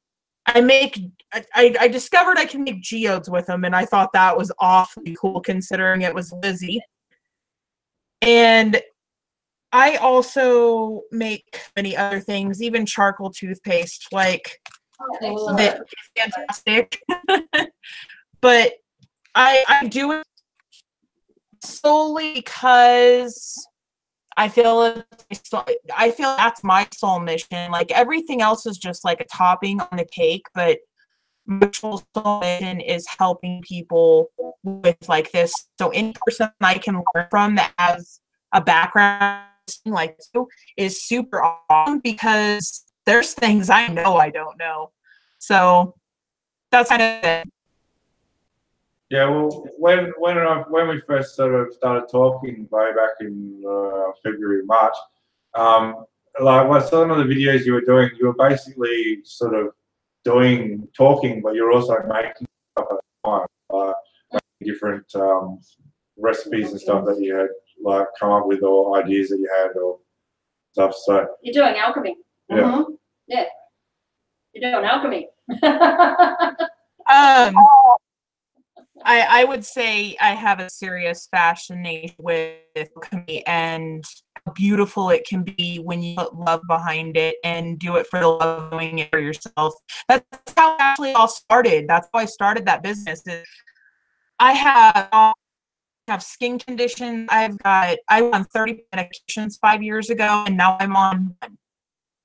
And I did that all with just I don't know. I think I downloaded it. I had to have downloaded information. It's not like I knew. I just knew where to go to the information to do what I'm doing now. it's in your DNA, in your DNA memory. Yeah, you're remembering. That's so cool. From our ancient times, when this was a natural thing, where it was, you know, naturopath, like that sort of stuff. Yeah.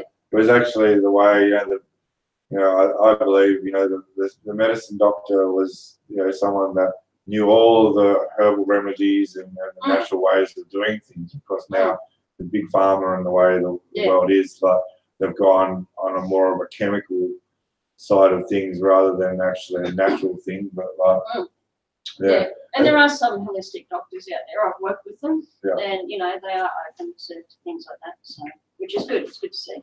Yeah. Is there any questions or anything going on? Going on at the moment. Everyone's happy? Yes, everyone's happy. Yes. How many people we got in there? We've got 7 people, so that's all. One of the views, there's 6 people watching, but that's awesome. Hey, better than none.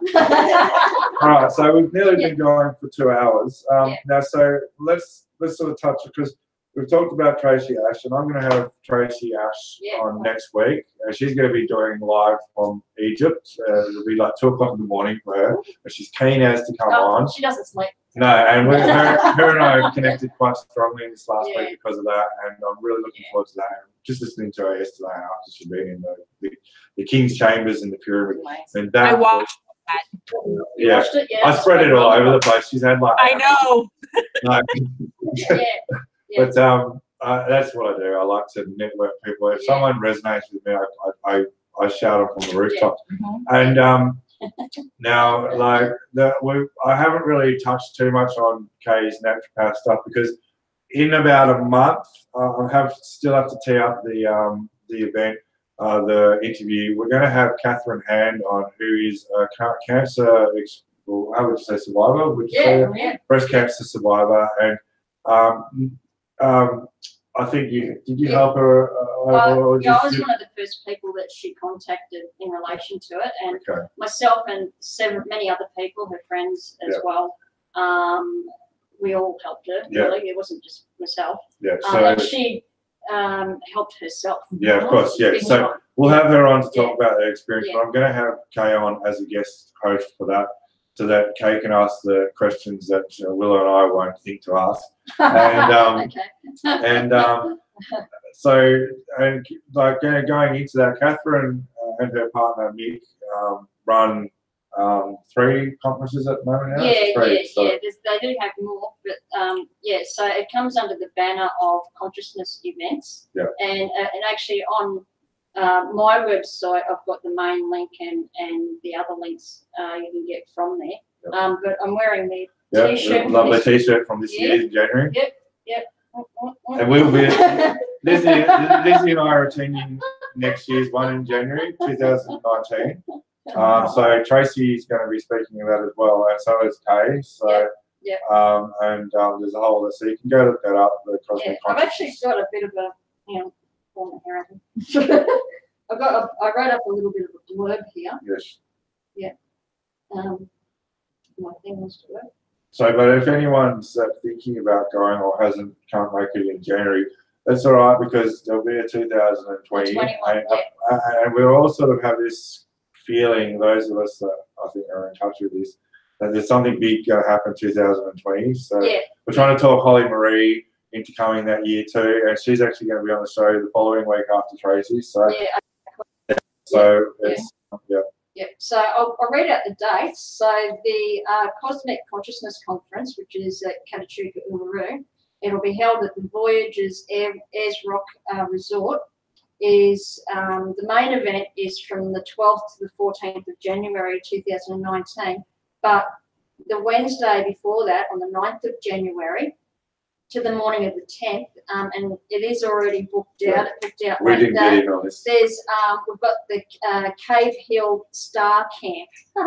So myself, Tracy Ash, and the resident astronomer, who is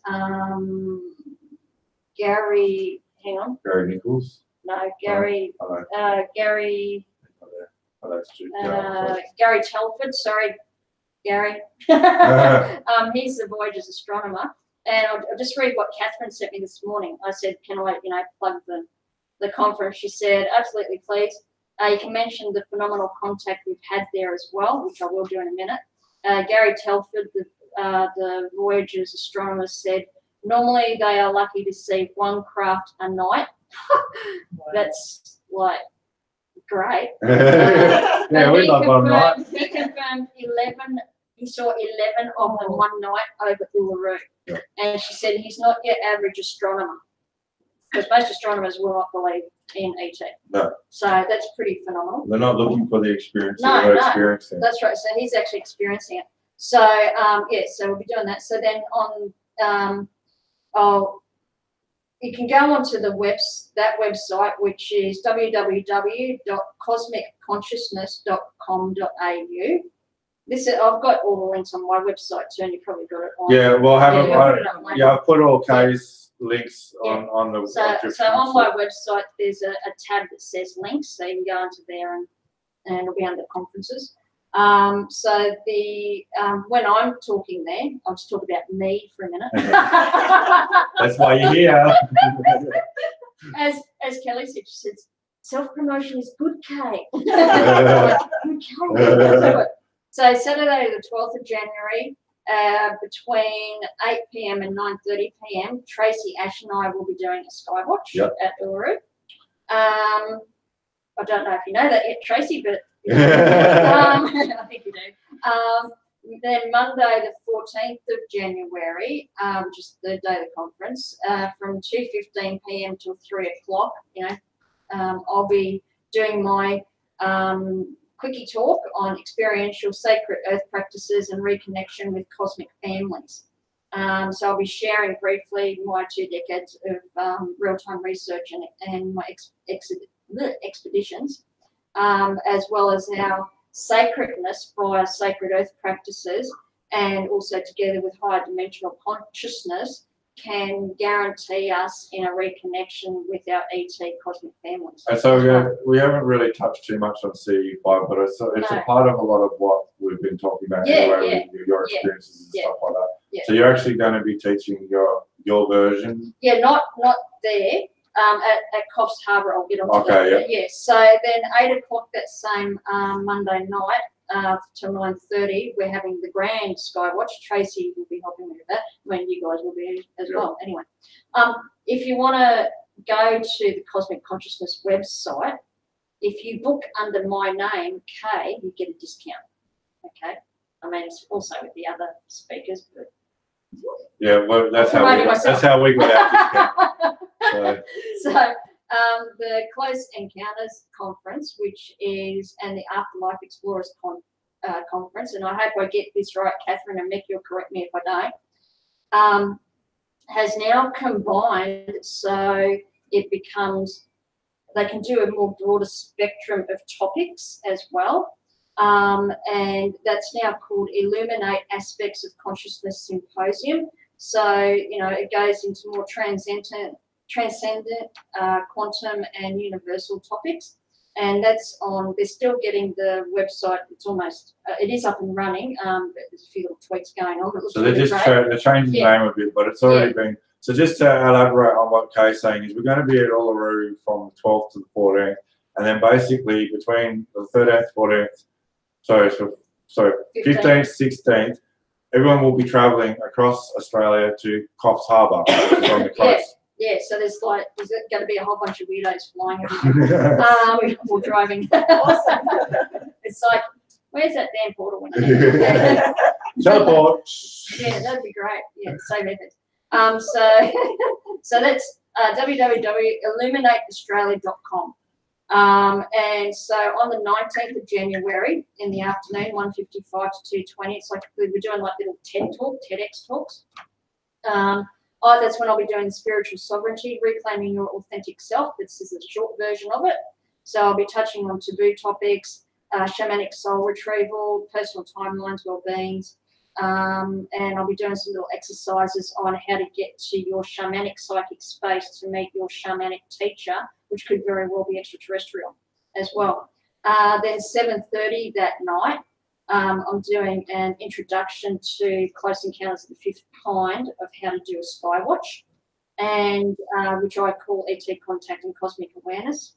And then 8:30 till about 10:30, myself and Matthew Cleese of CSETI Billawheeler, who will be on the Skywatch team with me. I made him sort of my assistant last time. So Matthew, now you know. He's gone. Yeah, so that all that information's on my website and the Illuminates conference as well. The only thing I want to put, Catherine would actually like me to share some of the experiences they've had since 2017. Yeah, sure. I'll just before we get into that, so there's different people going to be talking at Uluru. Yeah. As not everyone's going to be transferring. No, there's going to be a few of them, like Yeah. Tracy Ash, Carolyn Corey, who else is talking? I didn't put down all their names. I think Michael Rhodes is talking there as well. So a lot of them are transferring over, and there's going to be different speakers. Yeah, so some will be the same, and others will be, specifically to those two conferences. So it's really going over a week, but we have 2 days up to sort of travel and regroup. I'll be away for nearly 2.5 weeks from now. Yeah. And we're probably, once we get to Coffs, we're probably going to hang and after party as you were talking about. So after, I won't say where or what. But well, you don't know. Which is probably the reason why you haven't told me. If I tell you, I have to prove it. So when was the first time they did this conference? Yeah, so I first spoke at the Close Encounters conference on the experiences panel, my alien experience. I think that's what it's called. I should know. And that was 2017. That was at Byron Bay. And so we kind of had, like 15, 20 minutes to relay. I told my first experience. I had some pretty pictures and stuff like that. So we had about 6 speakers, and we just relayed that information. I think it was on. I've actually got the video on here, but I was there with my sister-in-law, and we were actually staying an hour and 20 minutes away on a friend's retreat. And most of the crew was staying down at Ballina, which is probably about 25 minutes away. Cut a long story short, on one of the nights, we had a lot of rain too, and Debbie kept saying to me, was going to say to me, I think we should go and stay at the resort with the other guys, because there was maybe we couldn't get in because of rivers and stuff like that to the retreat, but we took our chances. So Mick, Catherine, and another friend of ours, Penny, hi Penny, said they, just near the Ballina airport, they had a significant sighting, and it's on their website as well, and I'll actually put it on my website so people can see it. That's what I showed you in the workshop. Oh yeah. And you can see it's like 1, 2, 3, 4 lights appear, and you can see it's a rim of a craft. And so, and Mick captured it on his phone. So I went down after the conference had finished, because I had to go to Ballina Airport to drop my sister-in-law off. So I stood, they gave me the GPS coordinates of where they were standing when they saw it. It's just like there's so many main structures that could have been And that was during the day you did that? Yeah, I did that through the day so I could get a bird's eye view of what was going on. So I was in exactly the same spot, same position of where they saw it. There was nothing there, had nothing to do with the airport. It was over a swampy area, and it was not swamp gas reflecting on Venus. Because Venus had already said. And so it was definitely a craft. Yeah. And Catherine had telepathic communication too with the occupants. What else happened? This was 2017. Yeah. So I tried to get in contact. Well, I phoned the airport to speak to somebody in charge. And even when I was there, after my sister-in-law had got on the plane, I pulled up someone who sort of looked like they had authority, and I said, "Did you guys see anything strange out here a few nights ago?" And I just got a funny look. I turned around and walked away, and I went, "Thank you, you just answered my question." Yeah. Idiots. So you should have said no. Just like, talk about that. Didn't even deny it. They just. But when Catherine, Nick, and Penny were having their experience at Ballarat, Debbie and I had close to 3 hours of missing time the other way. Now, I, as a teenager, used to travel through that area. I know the roads. They haven't changed much. I know my direction. I have a photographic memory like yourself. I've got a good natural GPS system going on up here. And I was on the road going back, and we got to the causeway. Bless you. We got to the causeway, and I'm just going, shit, it's like, nearly midnight. I just want to go to sleep. So, and we went, okay, we'll go back to Wollumbar. So we're heading back to Wollumbar, and I just backtracked over the same exact roads, and we just got past Yukon. Then something weird happened. The moon was in the sky again. The moon had already set. Yeah. And I'd had an experience years ago with exactly almost in the same area. And that kind of clicked in my head. And I happened to look at the clock, and it was like 12:45. And then it's just like, Debbie goes, "Where are we?" And I said, "I have no idea." And we were almost travelling back over the New South Wales-Queensland border back in Queensland near Natural Arch. Yeah. Wow. It's like that was that direction, but we were actually going that direction. Yeah. And I'm We'll going, put you back in the wrong spot. Yeah, it's like, these guys aren't good at putting you back in the right spot. It's just like, come on. You're supposed to be advanced. Common occurrence. Yeah, hello. At least my clothes were on the right one. Anyway. and it's just like, what the hell's going on here? So I was starting to get really pissed off by that stuff, just wanted to go to sleep.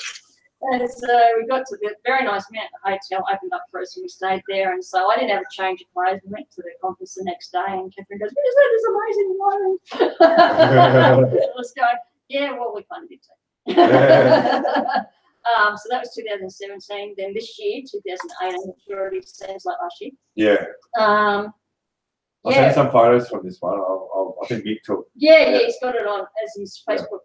Because Mick Turner's got 2 Facebook pages because he's just got that many friends. Yes. He's so popular. And he's got this one of his profile photos.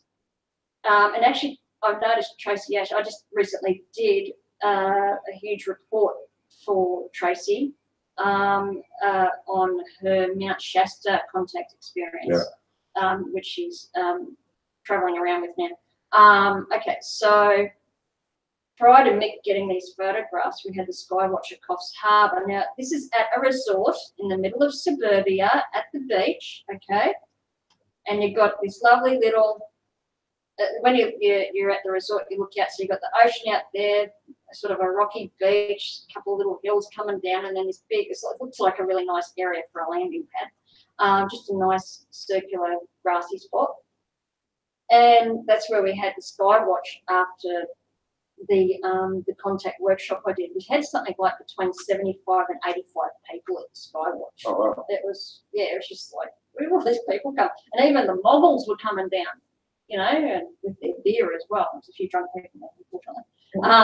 So she's like, "Hey, where are you going?" She's like, "Oh, contacting Mother Country." "Oh, great, okay." And, so we'd seen something earlier on because the workshop started, and there's a debate whether it was actually a craft or a drone flying. Prior to just that happening, I got a phone call from my contact at the Gladstone newspaper who said, Kay, where are you? And I said, I'm in New South Wales. And she said, we've had sightings all night up here. She said, of a white object. What's Gladstone? Gladstone newspaper. Oh, okay. Up in North Queensland. Okay, North Queensland. Yeah. So, and she said we've had sightings all night. People been saying stuff, and I said, "Where's the craft now?" She said, "Well, probably headed your way." It was only half an hour later that we saw a white craft go by. So I'm thinking, 2 and 2, make 4. So then after, as we get down to the Skywatch later on that night, I kept, I can only tell you my perspective, but there was like all these nice trees. There are a few houses back that way, but there was just this one dead tree sticking up in the middle of all this lush forest, and I really kept my eye on that, and it was like it was illuminating itself. So say, hey, look at me, look at me. It's often nature, this is what I'm talking about in my workshop, often nature and the ETs will work together, and they will either, put a flock of pelicans up high and go, that's really strange, and then you see a craft. Yeah. Or you see a dead tree that's illuminating in the middle of the forest in the dark, and then a craft ends up. Well, I've had the same thing. I was shooting stars, and then I'll get a flash next to where it was, and it's just got my attention. Yeah. And then a moment later, I'll start getting flashed. Yeah, so they're giving you little cosmic signposts to go, hello, we're over here, take your blinkers off. And so I'm looking at this, and I had 2 visions. I saw something with my physical eyes, and I saw something in my mind's eye, which were 2 different things. And so what I saw in my mind's eye was a rectangular craft. Sure. It just looked like a magnetic rod. But with my physical eyes, it was more cylindrical. Okay, and it had lights on either end. The guys back up at the bar and just normal holiday luggers are going, whoa, what's that? So normal everyday people saw this craft, and it came in 30 feet above us. Yeah. Okay, and it's just there, and then this little cloud just appears out of nowhere. Sometimes they make clouds too. And we saw it disappear up behind the cloud, it just disappeared, but the guys up looking at it from a different angle, looking at it right on, said it just vanished. Okay. Well, clouds are like a classic cloaking device. Yeah. Cloaking. So then we saw a few other ones that night as well. Yowie turned up as well. Yowies, for the Americans. Yowies are our Sasquatch, our Bigfoot. So. Yeah. So I have a lot to do with Yowies. They were watching us over in the forest. They were surfing Yowies because they hang out at the beach. And and then so people were having all sorts. Everyone's camera started malfunctioning. I took a really good photo of my foot. So it's like, oh God, and as soon as I put it down, I go click. It's just like, okay. So so there was a lot of local, non-local, and a lot of subtle stuff going on. So it's not always, big shiny crafts turning up. It can be very subtle. Then the next couple of nights, Mick was saying, I really need to go back down to where we had the sighting. Bless you. And it's fun over here. Goodness, I don't know what's going on. All right. He's like, click, click, click, click, click, comes back and he goes, what I got. And it looks like lines of digital light. I know, because when you zoom in on it, it's got a coding in it. The thing it reminded me of is when Matthew McConaughey was in Interstellar, and he's in the 5D dimensional space. Yeah. It reminded me of that. That's the first thing that clicked in my head. Yeah. So, well, there's no time and. Yeah, and guess what? It was right in front of the dead illuminated tree. Yeah. Right. So it's like, okay, you guys have left something there for us to pick up later on. And then we all went down there. Catherine, Mick, and myself went down there. And on my phone somewhere, I've actually got 3 ETs coming up out of the foliage, like Judy. Yeah. So they use the trees and nature and foliage to come through. Yeah. Okay, because that's the trees are a portal. Well, yeah, that's a lot of talk like that, and I mean, they're talking about it over in America. Some of our friends who was in the community, they talk about how the Sasquatch or the Bigfoot uses the trees as a portal to come That's in right. and out. That's why they can just disappear. Yeah, and I've seen it, and even the Druids have said, you know, we come from the trees. Yeah. And I always thought, what does that really mean? Now I know the trees are a portal. And last time I was camping on a friend's property on the border of New South Wales and Queensland, we actually had a female yowie turn up. You heard her. She moved from there to there, which was about 200 meters in 8 seconds. That noise, Boom, boom, boom, boom, boom, boom. It wasn't a kangaroo. Yeah. Okay, and for you to walk in there, you kind of have to squeeze through the saplings. Yeah. There was no broken branches, no saplings torn over, and so they were she was materializing through the trees.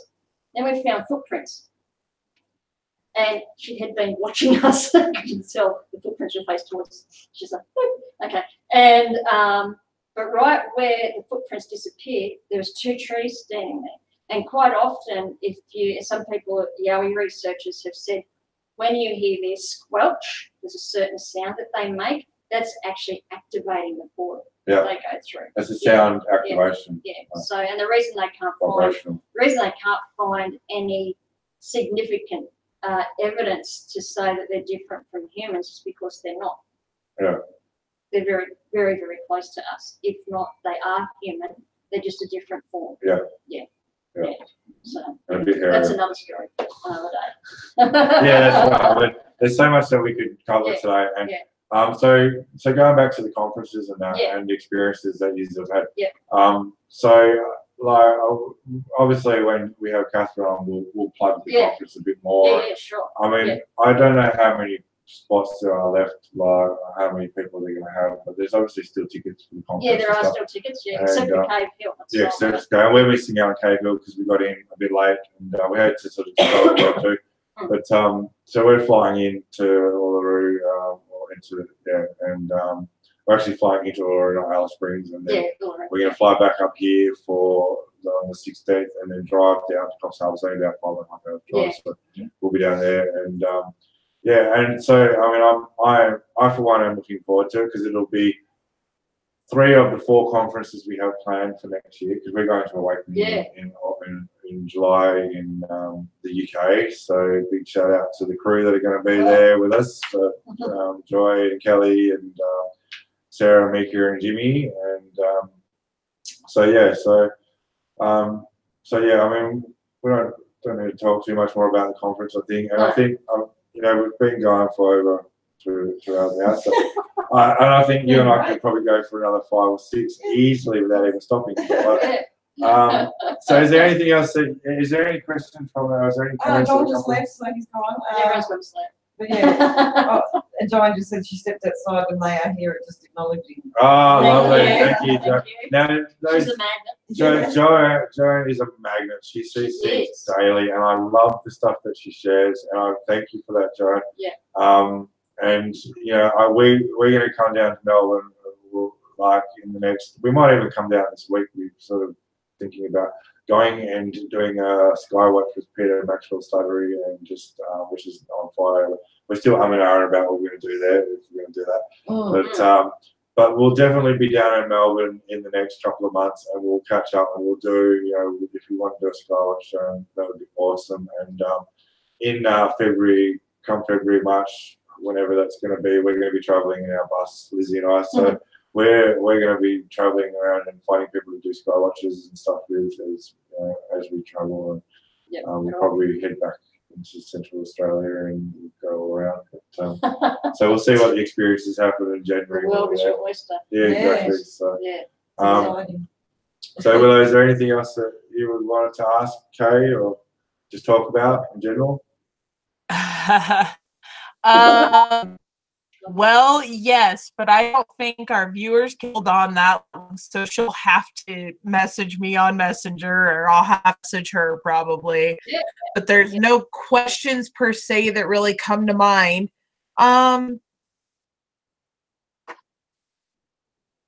Maybe one thing.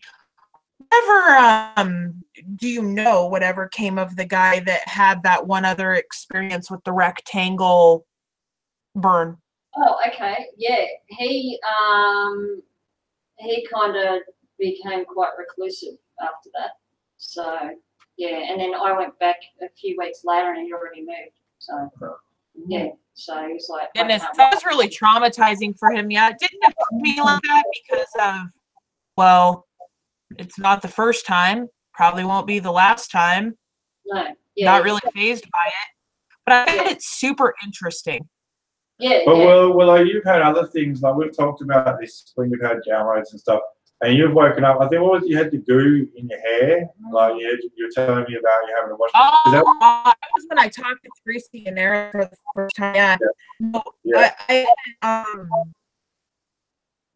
long story short, I woke up with goop in my hair, wondering where it came from in the shower, and I had remembered. Well, I knew it wasn't a dream, but you know that's how they simulate it. And I had just No, bad perception there, hon. We can't see you or hear you properly, but we'll have to discuss this again soon. But do I try again because you're back on? Is she back on? Yeah, it's cut down. Yeah. I don't know what it is that blanks my mind or that wipes my camera like it does. I don't really know what it is. But I had what was kind of like a dream, but the beings that I was taken up to their ship, I know I was, and the beings that I saw, they were like see-through, and they had no,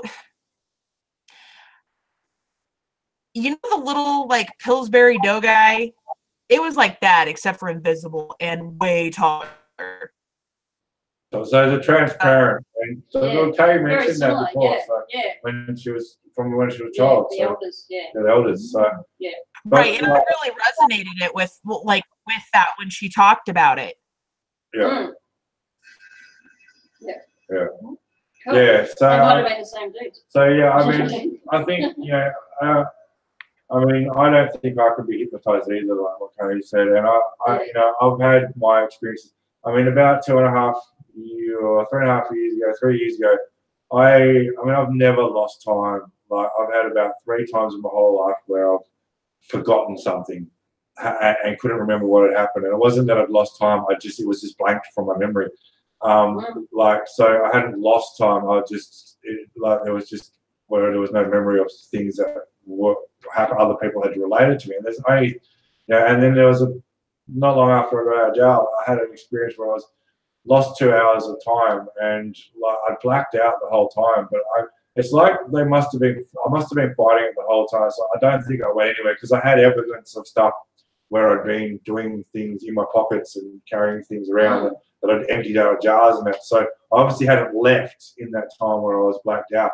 But like, I think everyone has different experiences, and the more conscious you become of this, and you get into this field and you come into this community, you are a target for like positive entities that want to show themselves to you, but you're also going to become a target to negative entities as well. So, like one of the things is I like to say is you've got to be aware of these experiences. Like everyone's experience is different. I mean, but then a lot of people are experiencing the same sort of things. And I think the stuff that's similar sort of smacks of a military type like experience where everyone's experiences are different. These are the more authentic. Like, are you channeling me? He probably is, just so we're clear. Yeah. What was that? I said they probably are, just so we're clear. Yeah. God, it's like if it doesn't ring true in your heart and your soul doesn't dance, if you don't resonate with. And I was thinking about this only last night. Well, actually, about 3 o'clock this morning. You know, exactly what you just said. You know, it's like we've got these experiences over here where people are having them all the time, and having ETs come to them all the time. I think a true ET contact experience, not think, I know, is they're not always going to be in your space all the time. No. That's not ET. That's something else. This is where I go into the whole sovereignty thing. You're giving it power so they can make an agreement with something, okay? And there are things, and this is where my friend Rosemary Ellen Guiley's, who's one of the best paranormalists on the planet, quite frankly, she's written 1 million books, well, 50 or more, and it seems like a million books, and she's written 2 specific books, The Vengeful Jinn and The Jinn Connection, or DJINN, G9, and if you really want to know about spirituality, ET contact, and everything else attached to it, look outside the Western culture. Yeah, that's You've correct. got to look outside the Western culture, specifically in the older civilizations like the Middle East, the Far East, you know, old European cultures and things like that, because that's the Ridgy Ditch stuff, you know, an Egyptian, like what Tracy Ash is doing, you know, she's a Sufi. You know, so it's well, even the Australian Aboriginals have amazing history with this sort of stuff, spirits and spirit beings. So you've got to have some sort of foundation and grounding and some sort of tradition that helps you launch into the higher dimensions. This is why I blend the 2 things together. But yeah, so who was that woman that you just mentioned? Rosemary Ellen Guiley. So I'll send you some details. Yeah. She'll probably come on and do an interview. She spoke at the 2017 conference. She in the Jinn Connection, and it confirmed the research that I had already been doing, that a lot of ETs that are in people's lives are not ETs. They're actually something else. So they're either a Jinn or a Archon influenced or a shadow being. I call them tricksters. Or tricksters or influencers or infiltrators. What they do is, like the Jinn in particular, are a very, they're master shapeshifters. They can be whatever they want. So it's you've got to have your barriers, and you go, okay. There's another really interesting lady who does talks, Ashiana Dean. She used to have the positive and the negative all the time, all the same time. She goes, hang on a minute, I don't want any more of this. She goes, I don't care who you are, whether you're good or bad. She goes, I want to know why you're here for me and show me your resume. You know, it's like, where the hell are you from and what are you doing in my space? So you got to ask the hard questions. It's not about, oh, I'm having this lovely experience. And that's the key thing is, I know I'll bring it up because Greer only talks about the positive entities, and that, you know, there's no proof of negative entities that are here trying to do something bad to us. Now, I don't buy into the fact that we're a slave planet or anything like that, but like, you know, like, I think his agenda there is, you know, maybe it's been told to him to just push that agenda way back when, but you know, I think there's a lot of people that have the tendency to focus on the bad, and like a lot of people that are becoming aware and awake to what's going on are focusing on all the bad in the world and seeing it as a nearly negative planet, whereas there's balance. You know, there's as much good going on for us as a human species that there is bad. You know, so his idea there, or his way, I agree with that in a sense, but I just don't believe that there's not negative entities that have the ability to come here. But I just feel that if we've got all these positive and benign, benevolent ones that are present, there has to be some sort of force that is protecting us from the negative ones until we come up. There's more good than bad. Yeah, that's right. Let's put it that way. So and I remember Stephen saying at Joshua Tree, he said, well, if the bad ones do turn up, then I want to talk to them first and say, what's your problem? Yeah, exactly. You know? Well, you keep your friends close to keep your enemies closer. It's like, there's got to be a mix, and then you get people who your challenges out there, which is good. It's good to be challenged, but challenge with intelligence and integrity, not just to put something down. And what happens is I've said similar things to you in relation to that, not about you. I get people coming back and go, oh, well, if we're going to get taken out, it would have been done by now. And I said, yes, there is a thing called passive warfare. And, you know, I mean, we've gone through the industrial age, and we are now in the technological age. Yeah, and this is why and it's a technical war. Yeah, this is why I think the psychological warfare is actually a very important factor. People are missing the point with what was possible with consciousness technology in the 50s and the 60s, what the actual mind control stuff and the MK Ultra really means, and what that would be now, 70, 60 years later. That they have the ability to give people, like Erik says, is they have the ability to give people complete conscious experiences where they can experience their own devil or their own experience with God, and would be able to pass the lie detector test, and you wouldn't know the difference. You know, and this is why I'm very wary of people that when they channel, they have something take over them and speak through them rather than just channeling a message that they can then like a download. Exactly, like a download. So I'm very wary of that, and I'm very wary of spirits that say they're guardian spirits or spirit guides or angelic from the angelic realm, because like I say, there's the tricksters there, and they know all this stuff. They know, I strongly believe that there's this underworld of spirituality that exists because of the downfall of Atlantis, and it's a 12 to 13,000 year thing after the Great Flood, where Atlantis sunk, and of course the created flood, or it just phased out. Or whatever, But it's there's so much geographically that we don't know about this Earth, and there's so much under the oceans and so deep, and life that we've never experienced. So like alien life already. The fact that they're now saying that octopuses came here 600 million years ago from outer space, and there's a lot of things. Skyfish. Yeah, that's another talk. So that's it. I mean, we could go on and on, and it's been really good to have you on. So we've been going for 2.5 hours, so I think we'll sort of wrap it up today.